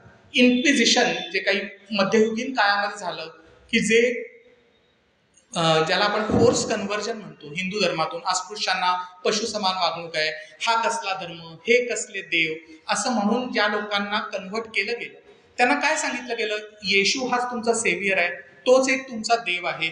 या ज्या सगळ्या गोष्टी आहेत, कारण त्याच्यामध्ये कसं आहे, असं स्ट्रेट जॅकेटेड अप्रोच आहे. म्हणजे मी चांगला म्हणजे मी गॉड, दुसरा वाईट इव्हिल राक्षस. मग त्यांच्यासाठी राम कृष्ण शिव हे राक्षस होतात, देवी दुर्गा म्हणजे काहीतरी चेटूक बिटूक करणाऱ्या देवता होऊन जातात. आणि ज्या स्त्रिया असतात त्या स्त्रियांना काय सांगितलं जातं, कुंकू लावू नका, कारण कुंकू हे सबसर्व्हियंट आहे. कुंकू तुम्ही कशासाठी लावता, की तुम्ही तुमची लॉयल्टी दाखवताय, तुम्ही प्रॉपर्टी होताय तुमच्या हजबंडची. कुंकू लावू नका, शृंगार करू नका, दागिने घालू नका, थोडक्यात एखाद्या विधवेसारखं जगा. तुमच्या संस्कृतीपासून तोडण्याचा एक सिस्टमॅटिक प्लॅन या कन्व्हर्जनमध्ये बनवलेला असतो. आता ह्याच्यानंतर काय, इन्क्विजिशन, हे सगळं केल्यानंतरही मध्ययुगात ख्रिस्ती लोकांनी काय केलं, की तरी कुठंतरी जन्माला आलाय, काहीतरी श्रद्धा आहेत, मनात काहीतरी आहे, डोक्यात काहीतरी आहे, हे करत असताना त्याला 1% जरी त्याच्यामध्ये ते असेल तरी skull cutter, hand cutter, back cutter, कातडी सोलणं, अशा कित्येक अत्यंत घृणास्पद अशा पद्धतीनं लोकांना मारून, दहशत बसवून, कन्व्हर्जन करून ख्रिस्ती धर्म हा पुढे वाढवलेला दिसतो. आता इथेही मजा आहे, ख्रिस्ती इज अ सेव्हियर. परत मी मुद्दामून महात्मा गांधींचं उदाहरण घेतोय, कारण तो नेता मोठा होता, जागतिक पातळीवर बरीच वर्ष त्याचंच नावानं भारत ओळखला जात होता. तर महात्मा गांधींनी पुन्हा अहिंसेच्या नावानं आंदोलन उभारलं, आपल्याला बेसिकली स्वातंत्र्य मिळालं. जसं मी इस्लाममध्ये सांगितलं, आता ख्रिश्चॅनिटीला प्रॉब्लेम आला की सगळे डेव्हलप नेशन जे आहेत ते ख्रिश्चन आहेत. आता महात्मा गांधी तर मोठे आहेत, पण मोठं म्हणायचं कसं, कारण पुन्हा ते स्ट्रेट जॅकेटेड अप्रोच, ख्रिश्चन नाहीत म्हणजे तो डेव्हिल, तो गॉड होऊच शकत नाही, किंवा तो गॉड सन ऑफ गॉड होऊच शकत नाही. मग आता काय करायचं, तर अमेरिकेतल्या एका चर्चनं, ज्याचं नाव आहे church of Jesus and latter day saints, त्याला मोर्मोस म्हणतात, चर्च ऑफ मोर्मोस, यांनी 2012 साली महात्मा गांधींना मृत्यूनंतर बाप्टाईज केलं, म्हणजे ख्रिस्ती केलं. आता त्यांना ख्रिस्ती केलं, आणि ख्रिस्ती केल्यानंतर आता महात्मा गांधी चांगले, कारण ते ख्रिस्त झालेले. म्हणजे धर्माच्या मर्यादा तुम्ही बघा, त्या धर्मात आल्याशिवाय तुम्ही चांगले आहात असं मी म्हणू शकत नाही. हिंदू धर्माला अशा मर्यादा नाही आहेत. उद्या मी धार्मिक नाही तरी मी नैतिक असू शकतो, मी सदाचारानं वागतो पण मी ईश्वर मानत नाही, मी सदाचारानं वागतो पण मला मूर्तीपूजा मान्य नाही, मी दुराचारी आहे पण रोज कर्मकांड करतो. ह्या ज्या सगळ्या परमिटेशन कॉम्बिनेशन आहेत ही माझ्या धर्मामध्ये होऊ शकतात. मग लोकशाही, प्रत्येकाला स्वातंत्र्याचा अधिकार, मताचा, विचार करण्याचा, पद्धती फॉलो करण्याचा कुठल्या धर्मामध्ये आहे? हिंदू धर्मामध्ये आहे. मग आध्यात्मिक लोकशाही असणारा जो हिंदू धर्म आहे, त्या हिंदू धर्माच्या लोकांनी हिंदू राष्ट्र स्थापन केलं तर चायला लोकशाही कशी खतऱ्यात येणार आहे, हे माझ्या तरी डोक्यात काय आलेलं मला तरी समजत नाही. कारण आपला धर्म काय सांगतो की एकम सद विप्रा बहुधा वदंती, सत्य एकच आहे, त्याच्याकडे जाण्याचे तुमचे मार्ग वेगवेगळे आहेत. तशा अर्थानं, खऱ्या अर्थानं लोकशाही मार्ग हा हिंदू धर्म आहे. आता मी पुढच्या गोष्टीकडे जातो. दुसरं येतं संविधान खतरे में है. आता संविधान का खतरे में है, कारण आपला देश आहे सेक्युलर, धर्मनिरपेक्ष. आता या धर्मनिरपेक्ष आहे आणि ती खतरे में आहे हे जेव्हा सांगतात ना, तेव्हा महत्वाचा पॉइंट आहे की धर्मनिरपेक्षतेची व्याख्याच काय करतात याच्यातच सगळी गोम आहे. कारण एक 2च मिनिटात धर्मनिरपेक्षता म्हणजे काय आणि ही वेस्टर्न आयडिओलॉजी पश्चिमेकडनं आपल्याकडे आलेली आहे आणि त्याच्यामध्ये त्यांना काय म्हणायचं होतं हे तुम्हाला सांगतो. तर जेकब जॉन होलिऑक म्हणून होता, ज्याने ही धर्मनिरपेक्षतेची व्याख्या पहिल्यांदी इंग्लंडमध्ये मांडली. आणि त्याच्याबरोबर एक ओळखीचं नाव होतं, ते म्हणजे ॲनी बेझंट, ज्या आपल्या स्वातंत्र्य संग्रामामध्ये टिळकांबरोबर सहभागी होत्या. तर त्यांनी काय मांडली आणि त्याची पार्श्वभूमी काय होती की सगळं जग हे चर्चचा प्रभाव होता. धर्मसत्ता राज्यसत्ता वेगळी करायची होती. धर्मसत्ता आणि विज्ञानाची जी प्रगती होती हे एवढं स्ट्रेट जॅकेटेड रिलिजन असल्यामुळं विज्ञानाच्या विरुद्ध काही बोलायचं. म्हणजे थोडक्यात उदाहरण द्यायचं तर डार्विनचा उत्क्रांतीचा सिद्धांत आला, तो बरोबर का चुकीचा हा पुढच्या गोष्ट आहे, पण माणूस हा माकडापासून झालाय. ख्रिश्चन चर्चवर कुऱ्हाड कोसळली, अरे देव माकड कसा असू शकतो, कारण माणूस हा देवाचा पुत्र आहे ख्रिश्चन बिलीफ प्रमाणे. चर्च वर्सेस विज्ञान यांचा झगडा चालू झाला. दुसरं असं आहे की कोपर्निकस, गॅलिलिओ हे सगळे जे शास्त्रज्ञ होते हे श्रद्धाळू ख्रिश्चन होते. त्यांनी बायबलचा अभ्यास याच्यासाठी चालू केला की बायबलमध्ये जे म्हटलंय ते आता मी विज्ञानाच्या साह्यानं प्रूव्ह करून दाखवतो. प्रूव्ह करायला गेले, बायबलमध्ये पृथ्वी चपटी होती, ऍक्च्युली पृथ्वी गोल निघाली. परत झाला ब्लास्फेमी, धर्मद्रोह. या सगळ्यातून धर्मसत्ता, राज्यसत्ता, समाज हा विज्ञानाच्या दृष्टिकोनातून चालला पाहिजे, या दृष्टिकोनातून एक 4 पॅरामीटर्स त्यानं दिले आणि धर्मनिरपेक्षतेची व्याख्या केली. धर्मनिरपेक्षता म्हणजे काय? धर्म म्हणजे अलौकिक शक्ती, साधना पद्धती, ईश्वर, निर्गुण निराकार तत्व याच्यावर असणारा विश्वास, या विश्वासाची जी भावना आहे याच्याबद्दलची तटस्थता. शब्द नीट आहे का? याच्याबद्दलची तटस्थता. तो मानतो पण नाही, मानत नाही पण नाही, नाकारत पण नाही पण आहे पण म्हणत नाही, अशा पद्धतीची काहीतरी पोझिशन. दुसरं, हे जे मगाशी मी सगळे धर्म सांगितले, बोलताना मी तुम्हाला काय म्हटलं की आपल्याकडे माणसाचा जन्म मिळणं हा भाग्याचा क्षण आहे, तिकडे माणसाचा जन्म मिळणं हा पापी माणूस आहे तो, आणि काही गोष्टी फॉलो करून पापक्षालन करून मला पुन्हा स्वर्गात जायचंय देवाकडे. तर अशा अर्थानं हा जो पापी माणूस आहे, त्यामुळे इहलोक म्हणजे आपलं जे आत्ताचं आयुष्य आहे त्याचा काहीच अर्थ उरत नाही. त्याचा अर्थ एवढाच आहे की त्या 10 कमांडमेंट्स ज्या ख्रिस्तानं सांगितल्या आहेत किंवा धर्मगुरूंनी सांगितल्या आहेत किंवा मोहम्मदाला ज्या देवदूतानं अल्लाकडून सांगितलेल्या आहेत त्या फॉलो करायच्या आहेत आणि स्वर्गात जायचे. सगळी जी भानगड आहे ती स्वर्गात जाण्यासाठी आहे, कारण तिथं 78 हूर मिळणार आहेत इस्लाममध्ये.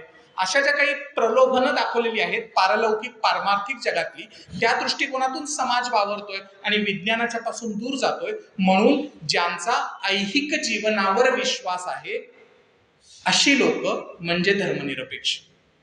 तिसरी व्याख्या त्यानं काय केली, सुरुवातच ही झाली की धर्मसत्ता, राज्यसत्ता, विज्ञान. त्यामुळे विज्ञाननिष्ठ समाज हा बनण्यासाठी विज्ञानावर आधारित ज्याचा विचार आहे, आणि प्रत्यक्ष जर विज्ञान आणि धर्म विचार याच्यात विज्ञानाचा विचार श्रेष्ठ ठरत असेल तर मी विज्ञानाचा विचार स्वीकारणार, ही भावना म्हणजे धर्मनिरपेक्षता. आणि चौथं, ही जी पापी माणूस आहे, पापातून मला तिकडे स्वर्गात जायचं, याच्यासाठी सदाचाराचं वर्तन 10 कमांडमेंट्स, तर त्या पाळण्यासाठी मला धार्मिक असण्याची गरज नाही. नैतिकता ही धार्मिक नसते, या विश्वासावर चालणारं तत्व म्हणजे धर्मनिरपेक्षता. आता हे जे 4 पॉइंट आहेत ना, हे खूप महत्वाचे आहेत आणि या प्रत्येक पॉइंटवर एकच धर्म खरा उतरतो, तो म्हणजे हिंदू धर्म.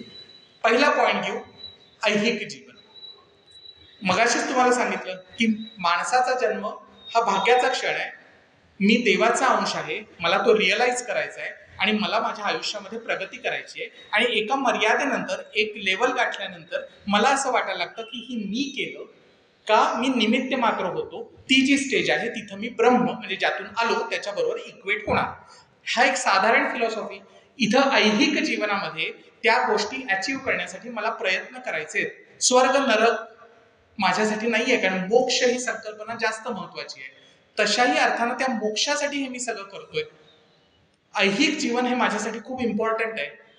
म्हणून धर्माची व्याख्या हिंदू धर्मामध्ये अजून एका पद्धतीने होते, अभ्युदय निश्रेयस इति धर्म. अभ्युदय मटेरियल प्रॉस्पॅरिटी, म्हणून जे म्हणतात ना, पैसा नाही, पैशाची काही गरज नाही, आपलाच धर्म सांगतोय पैसे भरपूर कमवा.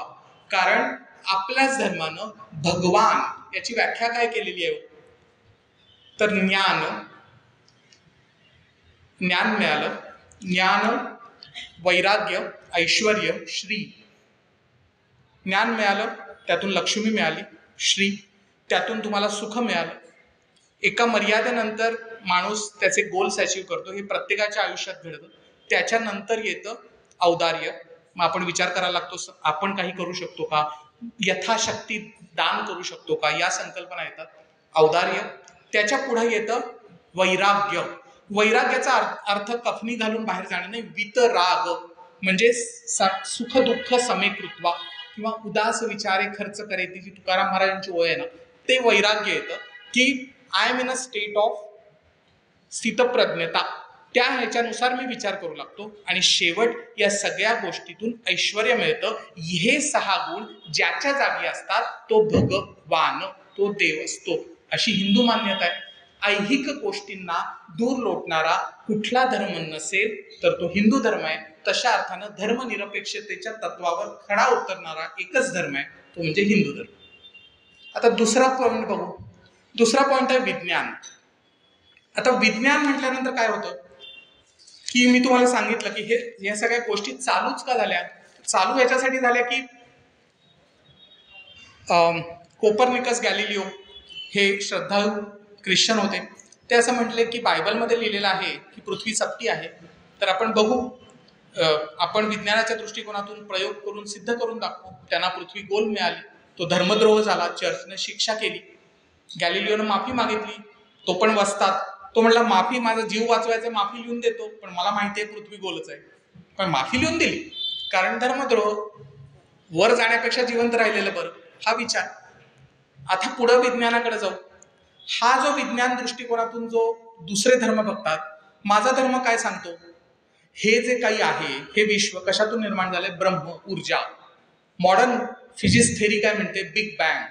एक डेन्स सिंग्युलॅरिटी होती, एक ऊर्जा बिंदू होता, एकलत्व, एक ऊर्जा बिंदू होता, डेन्स सिंग्युलॅरिटी होती. त्याला असं वाटलं एकातून अनेकाची निर्मिती व्हावी, एकोहम बहुस्याम.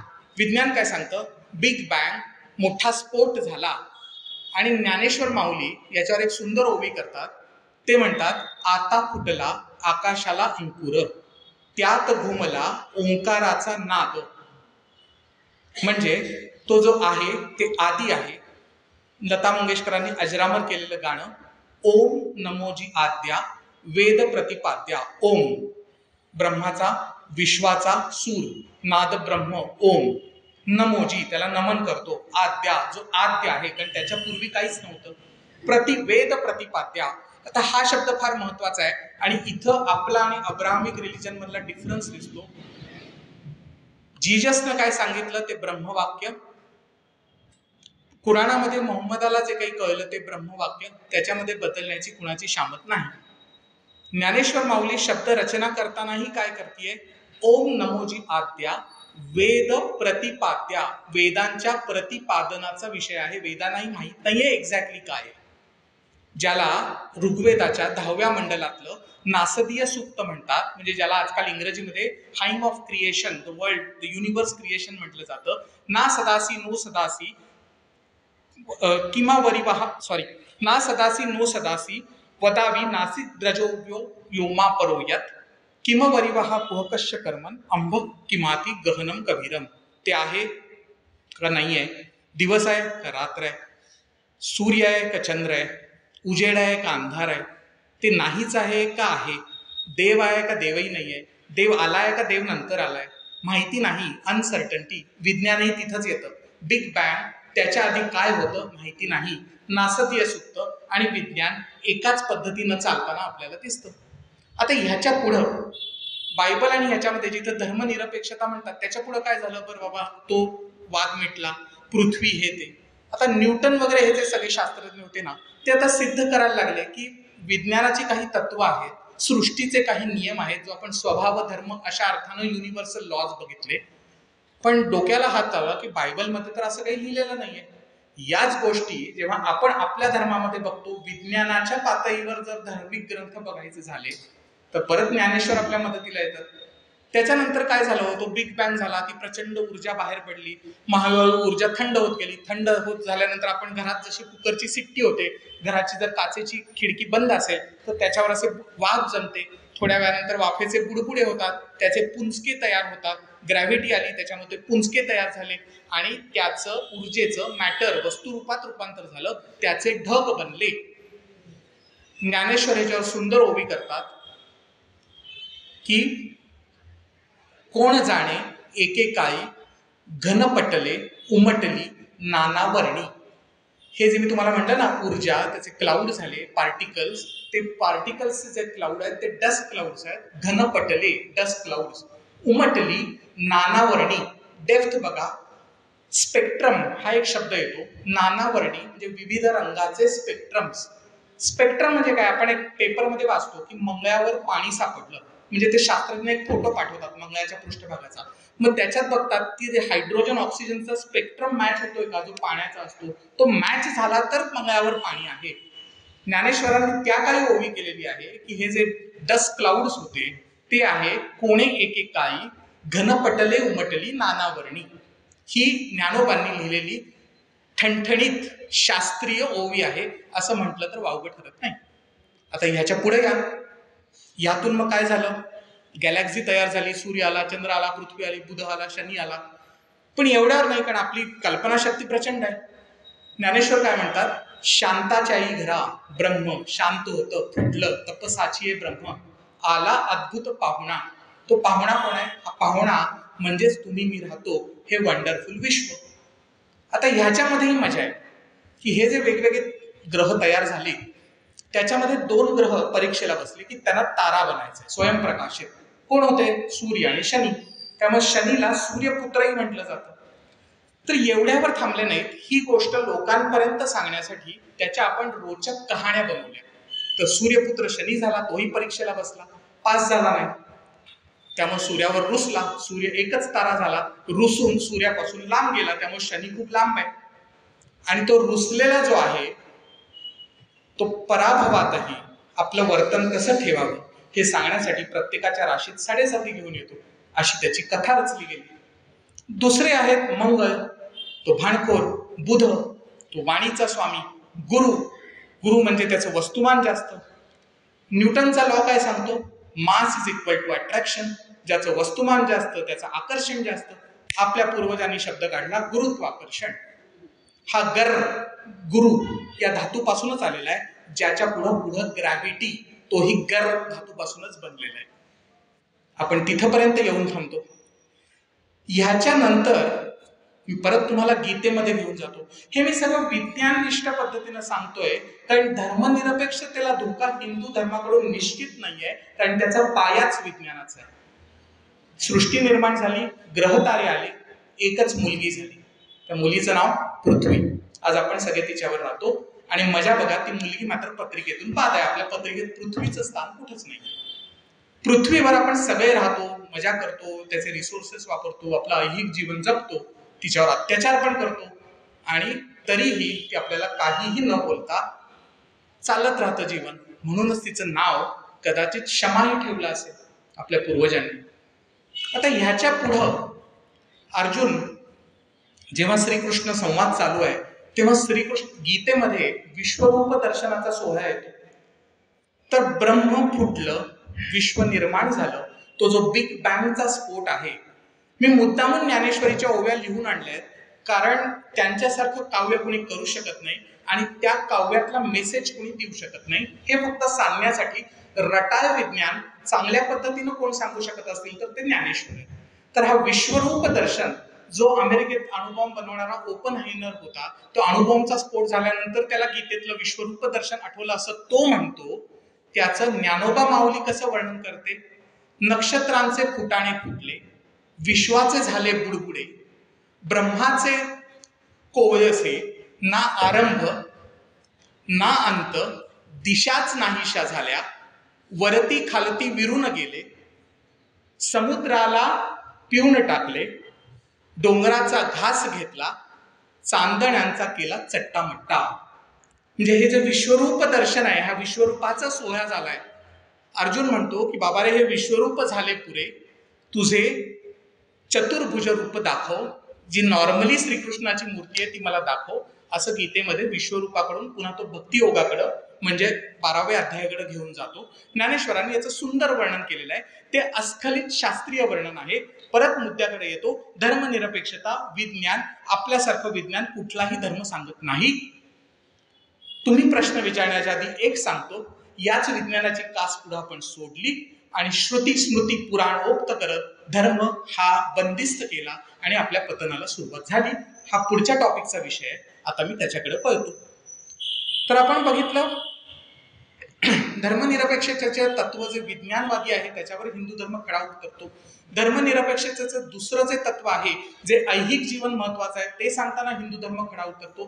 तिसरा पॉईंट काय आहे? धर्म म्हणजे नैतिकता, सदाचार, परोपकार, चांगलं वागणं, चोरी न करणं, ॲडल्टरी न करणं, लफडी न करणं, खोटं न बोलणं, हे जे सगळे सदाचाराचे विचार आहेत.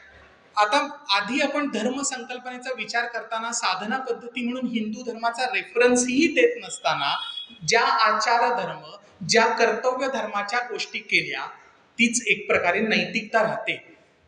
अब्राहिमिक रिलिजन म्हणजे मुस्लिम किंवा ख्रिश्चॅनिटीमध्ये ती नैतिकता का महत्वाची आहे?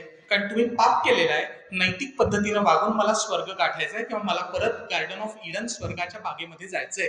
आपल्याला ती गरजच नाहीये. आपल्याला ते का करायचंय? कारण आपल्याला जे सेल्फ रिअलायझेशन करायचंय, त्याच्यासाठी ती टूल्स आहेत, त्याच्यासाठी ते कंड्युसिव्ह एन्व्हायरमेंट क्रिएट करतात म्हणून आहे. याचा अर्थ नैतिकता हा स्वभाव धर्म, कर्तव्य धर्म म्हणून वापरायचा आहे. नैतिकता म्हणजेच धार्मिकता, धार्मिक माणूसच नैतिक असतो. ही जी कॉन्सेप्ट वेस्टर्न फिलॉसॉफीमध्ये, ख्रिश्चन मुस्लिम धर्मामध्ये आहे, ती हिंदू धर्मामध्ये नाही. आता याचे अजून एक उदाहरण देतो, जी सुप्रीम कोर्टाची केस आहे. शबरीमला, मेन्स्ट्रुएशन सायकल चालू असणाऱ्या महिलांसाठी शबरीमलामध्ये प्रवेश नाही. सुप्रीम कोर्ट काय म्हणतं की धार्मिक नैतिकता आणि प्रत्येक व्यक्तीचा अधिकार आणि संविधानिक नैतिकता याच्यामध्ये संविधानिक नैतिकता श्रेष्ठ ठरते, धार्मिक नैतिकतेला थारा नाही. तशाही अर्थानं हे सांगणारं सुप्रीम कोर्ट भारत नावाच्या देशात आहे, ज्याच्यात 70% लोक आजही हिंदू आहेत. त्यामुळे हिंदू धर्म धर्मनिरपेक्षच आहे. आणि चौथा महत्वाचा पॉइंट, धर्म, अलौकिक शक्ती, ईश्वर याच्या बाबतची तटस्थता, ती तर आपल्याकडे पुरेपूर भरलेली आहे. कारण आपण देवाला शिव्या घालणाराही हिंदू असतो, कर्मकांड करणाराही हिंदू असतो. त्याच्यामुळे त्या बाबतीमध्ये एक्सप्लेन करण्यासारखं माझ्याकडे काही नाहीये. या चारही पॅरामीटर्सवर बघितलं तर धर्मनिरपेक्षता या तत्वाला हिंदू राष्ट्रामुळे धोका आहे असं निदान मला तरी कुठं वाटत नाही. म्हणून तोही त्यांचा आरोप, तीही त्यांची भीती, अशा पद्धतीने आपण ऍड्रेस करू. आणि आता आपण पुढे जाऊ. हिंदू धर्म म्हटल्यानंतर एक टॉपिक घेतला नाही तर चुकल्यासारखं होतं, ते म्हणजे कास्ट, जाती व्यवस्था, आरक्षण. आणि तुम्ही कसं महान धर्म असून पशुसारखं लोकांना वागवलेलं आहे 60% 70% जनतेला, आणि हा तुमच्यावर आरोप, आणि मग त्यातून येतो ब्राह्मण्यवाद. तर आता आपण त्याच्याकडे बघू. आणि हिंदू धर्म म्हणजे ब्राह्मणशाही, हिंदू धर्म म्हणजे मनुस्मृती, म्हणून संविधान धोक्यात, हा जो आहे ह्याला आता काउंटर करू. आता कसं? तर जाती व्यवस्था, let's address the elephant in the room. तर जाती व्यवस्था म्हणजे काय? ती अनादी अनंत काळापासून, माहिती नाही कधी चालू झाली. चातुर्वर्ण व्यवस्था, जाती जातीतील उच्च नीचता, अस्पृश्यता, याला आमच्या सनातन धर्मानं, वेदानं, स्मृतीला जबाबदार धरलं जातं. म्हणूनच दयानिधी स्टॅलिन काय म्हणतो की सनातन धर्म हा डेंग्यू मलेरिया आहे. सनातन धर्म ही लागलेली वाळवी आहे, कीड आहे, त्याला नष्ट केलं पाहिजे.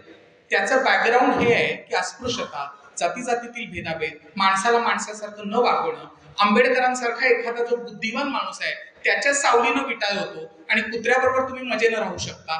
ही जी विसंगती आहे, ह्याच्याकडे हे लोक सनातन धर्मावर टीका करताना रोष ठेवलेला, सनातन धर्मावर टीका करताना आपल्याला सांगितलेलं असतं. आता हे करत असताना भावनिक उत्तर देणं खूप सोपं आहे की असं काही नाही आहे, हा तर प्रचार आहे. पण आपण भावनिक न होता विवेकानंदांची शैली घेतली पाहिजे, ती म्हणजे ट्रस्ट बट व्हेरीफाय. ही ज्या शैलीनं ह्याच्याकडे जर बघायचं गेलं तर हे सगळं सुरू कुठून झालंय की वेदाला जबाबदार धरलं जातं. ऋग्वेदामध्ये 9व्या मंडलामध्ये पुरुष सूक्त आहे. त्याचं वर्णन काय आहे की ओम सहस्त्र शीर्षा पुरुषः सहस्त्राक्ष सहस्त्रपातः सभूमी विश्वस्तो वृत्तः अत्यष्टिती दशांगुलम. म्हणजे हा जो विश्व पुरुष आहे, सहस्त्र असे डोकी आहेत, सहस्त्र चक्षु आहेत, सहस्त्र हातपाय आहेत आणि हे पूर्ण विश्वरूपी जी भूमी आहे ती व्यापून दशांगुळ तो उरलेलाच आहे, असा हा जो अवाढव्य विश्व पुरुष आहे. पुढचं वाक्य येतं आणि जे खूप कॉन्ट्रोवर्शियल आहे. ब्राह्मणस्य मुखमासादी बाहू राजन्यकृतः उरु तदस्य यद वैश्य पद्मा शूद्रो अजायत. मुखातून ब्राह्मण, शोल्डर्स म्हणजे बेसिकली क्षत्रिय, मांड्या म्हणजे वैश्य आणि पाय म्हणजे शूद्र. आणि इथूनच सगळ्या घोळ्याला सुरुवात होते की आम्हाला तुम्ही पायालाच कसं काय ठेवलं आणि ब्राह्मणाला मुखातच कसं काय ठेवलं. आणि आतापर्यंतच्या अर्धे अधिक इवन शशी थरूर सारखे विद्वान लोकही याच पुरुष सुक्ताच्या मंडलाचा रेफरन्स देऊन हिंदू धर्माचं बॅशिंग करत असतात, जाती व्यवस्था आणि या अँगल. आता हे म्हणत असताना मुखातून ब्राह्मण, बाहुदंड क्षत्रिय, उरू मांड्या आणि पाय वैश्य हे म्हणतानाही कुठेही जात, जन्मजात याचा पुरुष सुक्तातही उल्लेख नाही. आता याच्यावर ना आर्ग्युमेंट करायचं असेल आणि वादामध्ये हरवायचं असेल तर सावरकर साहित्य वाचायला लागतं. सावरकर काय म्हणतात, औदुंबर आणि फणसाचं झाड घ्या.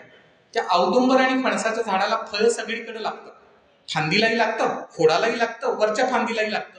मग वरच्या फांदीला लागलेल्या फणसाला ब्राह्मण फणस, खालच्या फांदीला लागलेल्या फणसाला शूद्र फणस, मधल्या फांदीला लागलेल्या फणसाला वैश्य फणस असं म्हणता त्या सगळ्या फणसाचे गरे खातात. तसंच औदुंबराच्या झाडाचं आहे. याच्याकडे बघताना दृष्टी बदलली पाहिजे. Organic theory, division of labour, organic theory of society काय म्हणते की या ज्या सगळ्या गोष्टी आहेत या एकमेकांना पूरक आहेत, प्रत्येकाची कामं ठरलेली आहेत, त्याप्रमाणे समाज एकसंघ होऊन ऑर्गॅनिक थेरी या पद्धतीनं एकमेकांबरोबर काम करून आपण पुढे जायचंय, अशा पद्धतीनं ते सांगितलेलं आहे. बरं, हेही पुरेसं होत नसेल तर आपण महाभारतात जाऊ. वैशंपायन ऋषी, युधिष्ठिर त्यांना काय विचारतो, जो प्रश्न आपल्याला आता पडतो, अर्जुनाला पडतो, तो युधिष्ठिरालाही पडलेला आहे की बाबा हे चातुर्वर्ण्य आलं कुठनं. जर सगळं ब्रह्मातूनच आलेलं आहे तर चातुर्वर्ण्य जातीपर्यंत अजून यायचंच आहे, मी चातुर्वर्ण्य तरी कुठनं आले.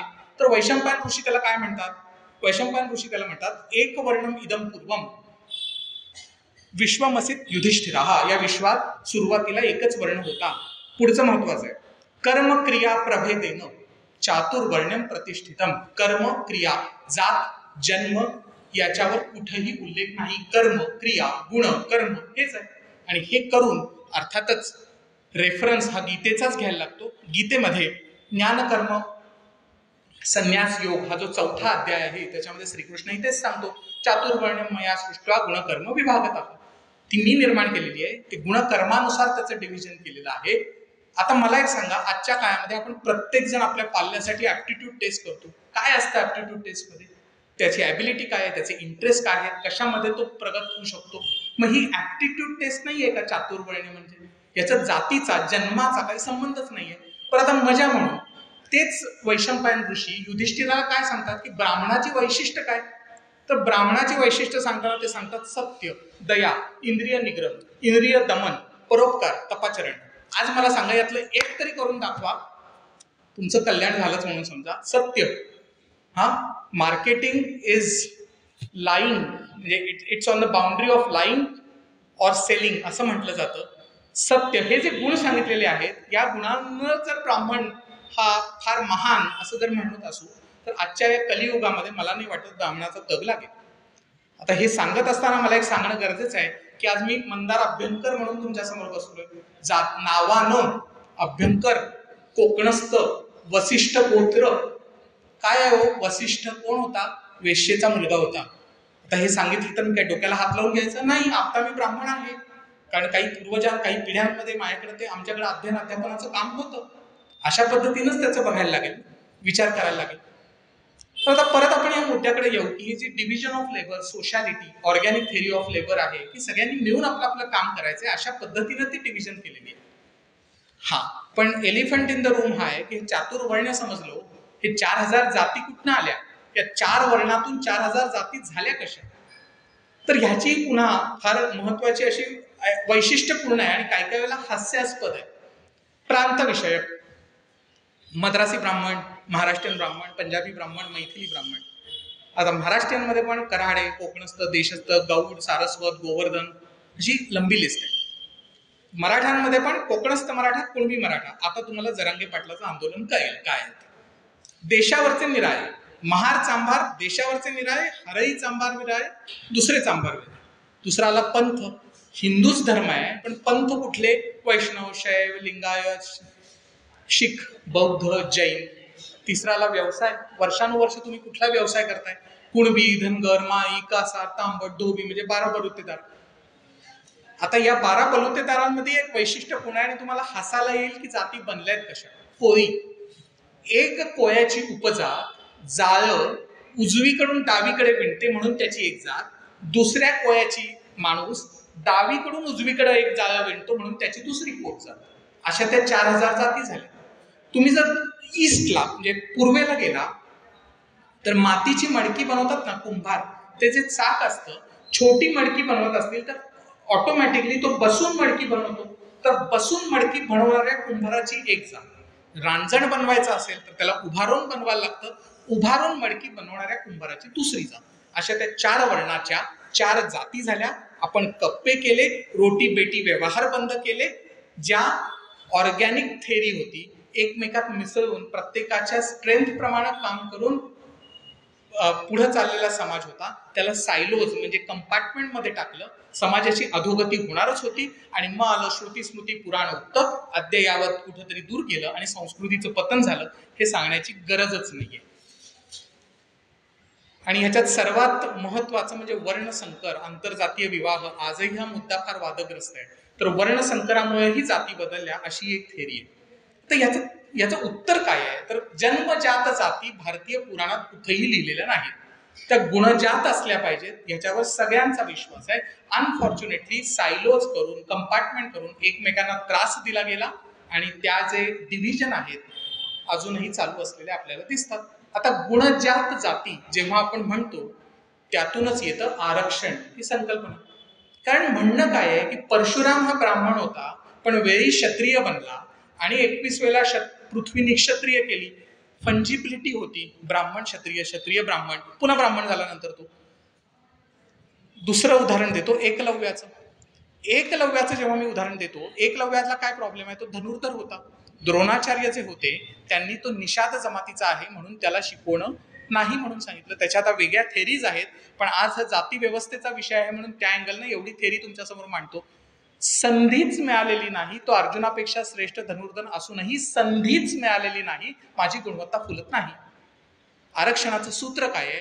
गुणवत्ता बहरते जेव्हा संधी मिळते, संधी मिळत नाही गुणवत्तेचा नाश होतो. हे जे आरक्षणाचं सूत्र आहे, या सूत्रावरच गुणवत्तेसाठी आरक्षण तत्व आंबेडकरांनी मांडलं, पुढे आपल्या संविधानात आलं. आता वेगवेगळ्या पातळीवर एज्युकेशन असेल, जॉब्स असेल, याच्यामध्ये गुणवत्ता येताना दिसते. जन्मजात कडून गुणजात इक्वॅलिटी, की संधी द्या, माझ्यात गुणवत्ता असेल मी पुढे जाईन, इथंपर्यंत तत्व चांगलं होतं. आरक्षणाचा भस्मासूर जरी असला तरी हे तत्वशः मान्य करणं गरजेचं आहे. त्याचे फायदे समाजाला होत आहेत हेही आपण बघतो. आता मात्र जो धोका आहे तो धोका हा तुमच्या माझ्यासारख्या कॉर्पोरेट सेक्टरमध्ये काम करणाऱ्यांसाठी आहे. कारण हा जो आरक्षण आहे, ही जी डायव्हर्सिटी आहे, या ज्या सगळ्या गोष्टी आहेत ना, या आपल्या समाजाला माहिती आहेत. कारण आपला समाजच डायव्हर्स आहे, ओपन सोर्स सॉफ्टवेअर आहे. अब्राहमिक रिलिजन्स, ख्रिश्चन आणि ज्यूज किंवा ख्रिश्चन आणि मुस्लिम्स हे जे लोक आहेत आणि त्या वेस्टर्न जे पूर्ण डेव्हलप वर्ल्ड आहे त्यांच्यामधल्या ज्या मल्टीनॅशनल कंपन्या आहेत ज्यांच्यामध्ये आमच्यासारखे लोक काम करतात, त्यांची फिलॉसॉफी त्यांच्या धर्मविचाराप्रमाणे झालेली आहे. त्यामुळे डायव्हर्सिटी या संकल्पना त्यांना माहीत नाही. त्यांना युनिफॉर्मिटी, समरसता माहीत आहे. होली डेला, संडेलाच प्रेयर करायची, 5 वेळा एकाच दिशेला बघून नमाज पडायचा. या समरूपता, एकरूपता त्यांना माहिती नाही की डायव्हर्स असलं तरी एकरूप राहू शकतो. याचं पक्क उदाहरण 27 अरब राष्ट्र आहेत. ते सगळे अरबी आहेत, भाषा अरबी बोलतात. त्यांचं आपण काय म्हणतो त्याला, एपिस्टेमॉलॉजी काढली तर सगळे अरबी आहेत. पण तरीही 27 राष्ट्र काय आहेत? इथं तर म्हणतात ना, कोसाकोसाला भाषा बदलते, प्रत्येक ठिकाणी लोक वेगळे आहेत, तरीही एक कंट्री म्हणून आपण राहतोय. ती हिंदू धर्माची ताकद आहे, युनिटी इन डायव्हर्सिटी, आणि त्यांची युनिफॉर्मिटी आहे. आता मी परत माझ्या मुद्द्याकडे येतो, जो जाती व्यवस्थेचा मुद्दा आहे. त्याच्यामध्ये डायव्हर्सिटी, इन्क्ल्युजन आणि इक्विटी अशी एक पद्धत आजकाल मल्टीनॅशनल कंपन्यांमध्ये आलेली आहे. याचा अर्थ काय आहे तुम्हाला माहिती आहे का? की नुकत्याच काही कंपन्यांची ना प्रमोशन घोषित झाली. संधीमुळे गुणवत्ता मिळते, संधीशिवाय गुणवत्ता मरते. हे जर प्रिन्सिपल असेल तर आता तुम्ही प्रमोशन जाहीर करत असताना मजा आहे का? Gender diversity 10% promotion, physical diversity 10% promotion, LGBTQ म्हणजे तुम्ही ट्रान्सजेंडर आहात का तुम्ही अजून तुमचं काही ओरिएंटेशन सेक्शुअल वेगळं आहे तर त्याला 10% promotion, racial diversity 10% promotion, national diversity 10% promotion. हे वेगळ्या प्रकारचं आरक्षण आणि जाती व्यवस्था नाही आहे का? म्हणजे आपण आगीतून उठून फुपाट्यात पडल्यासारखं नाही आहे का? याचा विचार करणं गरजेचं आहे. आणि हा जो कॉर्पोरेट सेक्टरमध्ये ट्रेंड आलाय, कारण आपल्यासारख्या बऱ्याच लोकांचा अत्यंत प्रामाणिक विचार असतो की मला शासकीय सेवेत जायचं नाहीये, मला MPSC करायची नाहीये, मला UPSC करायची नाहीये, मला आरक्षणाचा काय फरक पडतो? एकदा माझं इंजिनिअरिंग झालं, MBA झालं, मी नोकरीला लागलो. प्रायव्हेट सेक्टरमध्ये तर अजूनपर्यंत रिझर्वेशन आलेलं नाहीये, रूढार्थानं आलेलं नाहीये. या ज्या फॅन्सी वेस्टर्न कॉन्सेप्ट आहेत, एक वेगळ्या अर्थानं जाती व्यवस्था तिथं तयार होती आहे. आणि तिथं एक अजून महत्वाचा धागा आहे, इक्वॅलिटी आणि इक्विटी. इक्वॅलिटी संधीची समानता, इक्विटी संधी दिली तरी पण तू जर माझ्यापेक्षा कमी असशील तर तू जास्त आहेस, तू थोडा मागं राहा, आणि जो कमी आहे त्याला अजून मी संधी देतो. गुणवत्ताच मारून टाकण्याचा हा आहे इनोव्हेशन. परत तेच अद्ययावत इनोव्हेशन या सगळ्या गोष्टींसाठी हे मारक आहे. अशा अर्थानं ही जाती व्यवस्था वेगळ्या अर्थानं कॉर्पोरेट सेक्टरमध्ये येताना आपल्याला दिसते. आणि आता शेवटच्या पॉइंटला येतो. म्हणून तशाही अर्थानं हिंदू धर्म, जाती व्यवस्था याही अर्थानं संविधान खतरे में है असं मला तरी वाटत नाही. उलट संविधान खतरे में या MNC कंपन्यांच्या नवीन कल्चरमुळे आहे असं माझं स्पष्ट मत आहे. आणि चौथा आणि लास्ट, मलाही माहिती आहे थोडासा उशीर झालेला आहे, फेमिनिझम हा जो मुद्दा आहे, 5 मिनिटं चालेल ना मॅडम? फेमिनिझम हा जो मुद्दा आहे, हिंदू धर्म आणि फेमिनिझम, कारण अजून एक कायम आपल्यावर आरोप केला जातो की तुमच्या समाजातलं स्त्रीचं स्थान, चूल मूल, स्त्रीला टाकून दिलं कारण मूल होत नाही, या ज्या सगळ्या गोष्टी आहेत, हा जो एक स्टेरिओटाईप आपल्या समाजामध्ये अजूनही आहे, तर तशा अर्थानं तुमच्या हिंदू धर्माचं काय आहे? म्हणून तर आम्हाला हिंदू राष्ट्र नकोय. कारण सो कॉल्ड मुस्लिम आणि ख्रिश्चन धर्मामध्ये जर तुम्ही मुस्लिम आणि ख्रिश्चन झाला तर सगळे समान आहेत असं थेरी शिकवली जाते. तर आपली प्रातस्मरणीय प्रार्थना आहे, जी आज आपण बरेच लोक नाही म्हणत, पंचकन्या स्मरे नित्यम महापातक नाशनम. 5 कन्या आहेत, त्यांचं स्मरण केलं तर महापातकाचा नाश होता असं म्हटलं जातं. त्या 5 कन्या कोण आहेत ह्या फार महत्वाच्या आहेत. कोण आहेत? अहिल्या, द्रौपदी, सीता, तारा आणि मंदोदरी. अहिल्या बेसिकली गौतम ऋषीची बायको, इंद्र चावट माणूस, वोमनायझर, तर गौतम ऋषीच्या बायकोला त्यानं फसवलं, दे हॅड सेक्स. त्याच्यानंतर तिला कळलं की हा गौतम ऋषी नाही आहे, हा तर इंद्र आहे. शरीराच्या गंधावरून तिला वाटलं की माझ्याकडून पाप झालं. गौतम ऋषींना तिनं सांगितलं, ऋषींनी शाप दिला. पॅट्रिआर्की, टॉक्सिक मस्क्युलॅरिटी हे सगळे शब्द भारताबद्दल वापरले जातात ना. आणि तू शिळा होऊन पडशील. आणि मग रघुरामचंद्र जेव्हा येतील तुला, जेव्हा राघवे शिळा, अहिल्या शिळा, राघवे मुक्त केली, तिला मुक्त केलं. तर अहिल्या. दुसरी आहे द्रौपदी. हे जे व्हिक्टोरियन आयडल्स आहेत ना, की गोरीच मुलगी असली पाहिजे, प्युरिटी, या सगळ्या गोष्टी या इंग्रजांकडून आलेल्या आहेत. द्रौपदी सावळी होती पण अत्यंत सुंदर होती. तिला 5 नवरे होते. ती चेष्टेचा विषय नव्हती, कारण पॉलिअँड्री हा तेवढाच फेमस प्रकार भारतामध्ये होता, म्हणून द्रौपदी. तिसरा आहे सीता, कारण पुन्हा एकप्रतिव्रता ते लागतं, कारण दुसरा राम पण आहे, तो एकपत्नीव्रत आहे, तेही महत्वाचं आहे. चौथा आहे तारा, जी आहे वालीची बायको. आणि 5वा आहे मंदोदरी, जी आहे रावणाची बायको. शत्रूला मारल्यानंतर त्याची प्रॉपर्टीची लूट करायची आहे, त्याच्या मुला आणि बायकांना माले गनिमत म्हणणारे दुसरे धर्म. आणि तारा आणि मंदोदरी हे माझे शत्रू आहेत, त्या शत्रूच्या बायका आहेत, पण त्यांचा आदर करणारी माझी संस्कृती. हे भेद दाखवण्यासाठीच या पंचकन्या स्मरे नित्यमचा आहे.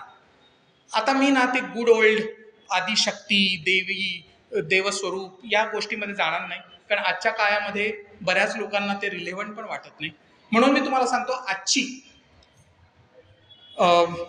ज्याला आपण सुधारित स्त्रीची प्रतिमा काय म्हणतो, ती स्वतंत्र आहे, आर्थिकदृष्ट्या स्वतंत्र आहे, नोकरी करते, स्वतःचे निर्णय घेते, पुरुषाच्या बरोबरीनं खांद्याला खांदा लावून सगळ्या डिसिजन मेकिंगमध्ये आहे असं म्हटलं जातं. तेव्हा खऱ्या अर्थानं स्त्री प्रगत झालेली आहे. म्हणजे डाव्या विचारसरणीच्या शब्दांचे खेळ आहेत, पण मजा आहे.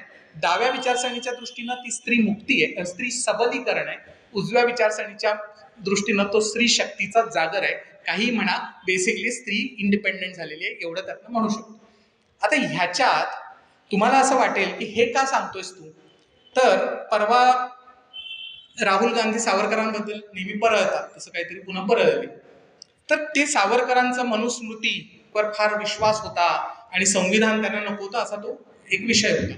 या विषयाशी त्याचा संबंध नाही, म्हणून मी सहज वाचत असताना मनुस्मृतीतील काही गोष्टी मला आठवल्या आणि त्या या टॉपिकसाठी महत्वाच्या आहेत म्हणून मी तुम्हाला सांगतो. तर स्त्री म्हटल्यानंतर ही अत्याधुनिक असते, सगळं करते. याच्या बरोबर ना आधुनिक स्त्री म्हटल्यानंतर पाश्चिमात्य जगामध्ये तिचं sexual orientation, she is free to have her own sexual orientation, असा एक स्ट्रॉंग, म्हणजे ती पुरुषाची दासी नाही आणि सेक्शुअल ओरिएंटेशनच्या बाबतीतही नाही, असा एक विचार प्रवाह पुढे येतो. तर या दृष्टिकोनातून माझं शास्त्र काय सांगतो, मनुस्मृती काय सांगते, डोकं भंजाळायला होतं असे संदर्भ आहे. तर मनुस्मृतीमध्ये ना त्या काळी आत्ता काय आहे की लग्नातून जर मुलगा किंवा मुलगी झाली आणि दत्तक जर घेतला तर कायद्याप्रमाणे वारस म्हणून तो औरस वारस ठरतो, ना औरस ठरत नाही. मनुस्मृती काय सांगतं, क्षेत्रज म्हणजे नियोग पद्धतीनं कुणाचा जन्म झाला असेल तर तोही औरस वारस आहे. दुसरं गुढोत्तान म्हणजे काय माहिती का, की लग्न झालं, एक्स्ट्रा मॅरिटल अफेअरमधनं मुलगा झाला, तोही औरस आहे. तिसरं आहे सदोह, म्हणजे आजच्या भाषेत सांगायचं तर लिव्ह इन मध्ये राहत होते, वी हॅड सेक्स, प्रेग्नंट झाले, आता प्रेग्नंट झाले म्हणून लग्न करते, असे जर मूल आहे तो सदोह, तोही औरस आहे. चौथा पौर्ण भव, म्हणजे एक लग्न झालं, पटलं नाही, दुसरं लग्न केलं, दुसऱ्या लग्नातून मला मूल झालं, तो पौर्ण भव. चौथा एक कानीन, म्हणजे लिव्ह इन केलं, हा पटला नाही पण मला मूल झालं आणि मी एकटीनं तिला वाढवते. हे पाची आणि साही प्रकार बघितल्यानंतर आजच्या आधुनिकतेला थोबाडीत मारतील इतके ऑप्शन्स मनुस्मृती, ज्याला म्हणजे हे मनुवादी आहे, हा असा आहे, हा तसा आहे, हे जे एक म्हणजे काय म्हणतात त्याला, दंड मारण्यासाठी जो ग्रंथ वापरला जातो त्याच्यामधले रेफरन्स आहेत. मग अशा रीतीनं आजची जी आधुनिक स्त्री आहे आमच्याकडे होती, मध्ये मुस्लिम आक्रमण आली, मग माले गनिमत आलं, स्त्रियांना जर पशुसारखं गुलाम म्हणून ट्रीट करणार असाल आणि हरामखान्यामध्ये टाकणार असाल आणि सेक्स स्लेव म्हणूनच त्यांच्याकडे बघणार असाल तर ऑटोमॅटिक पडदा पद्धती आली. स्त्री ही जी इक्वल राईट्सवाली होती ती घराच्या मागं गेली. आता कुठल्याही याच्यामध्ये जो पुरुष स्त्री संघर्ष आहे किंवा माणूस माणूस संघर्ष आहे, एकदा एखादा सेक्शन वीक होत गेला की स्ट्रॉंगर सेक्शन तिला पुढे येऊ देत नाही. तीच आजच्या स्त्रियांची स्थिती आहे. त्यातून बाहेर पडून फेमिनिझमच्या वेगवेगळ्या चळवळी आहेत, पण जेव्हा मी हिंदू धर्माचे ग्रंथ बघतो तेव्हा मला आजची आधुनिक स्त्री त्याच्यामध्ये सापडते. तेव्हा आजचे हे सगळे पॉलिटिकल लोक म्हणतात की संविधान खतरे में है, धर्मनिरपेक्षता खतरे में है, अस्पृश्यता आणि बाकी लोकांचे हक्क मला मिळणार नाहीत, त्यांना दुय्यम नागरिक म्हणून जगायला लागेल, आध्यात्मिक लोकशाहीच्या दृष्टिकोनातून प्रॉब्लेम आहे. हे सगळे मुद्दे हिंदू धर्म, त्याची तत्व, त्याच्या अंतर्गत असणारे संदेश हे पाहून आज आपण खोडून काढण्याचा प्रयत्न केला. मला असं वाटतं की ह्याच्यानंतर आपण म्हणू शकतो की हिंदू राष्ट्र झालं तरी अल्पसंख्याक, दलित आणि आदिवासी यांना घाबरण्याचे कारण नाही, कारण हिंदू धर्म हा सहिष्णू आहे, धर्मनिरपेक्ष आहे, अस्पृश्यता न मानणारा आहे आणि सगळ्यांना समान संधी देणारा आहे. धन्यवाद.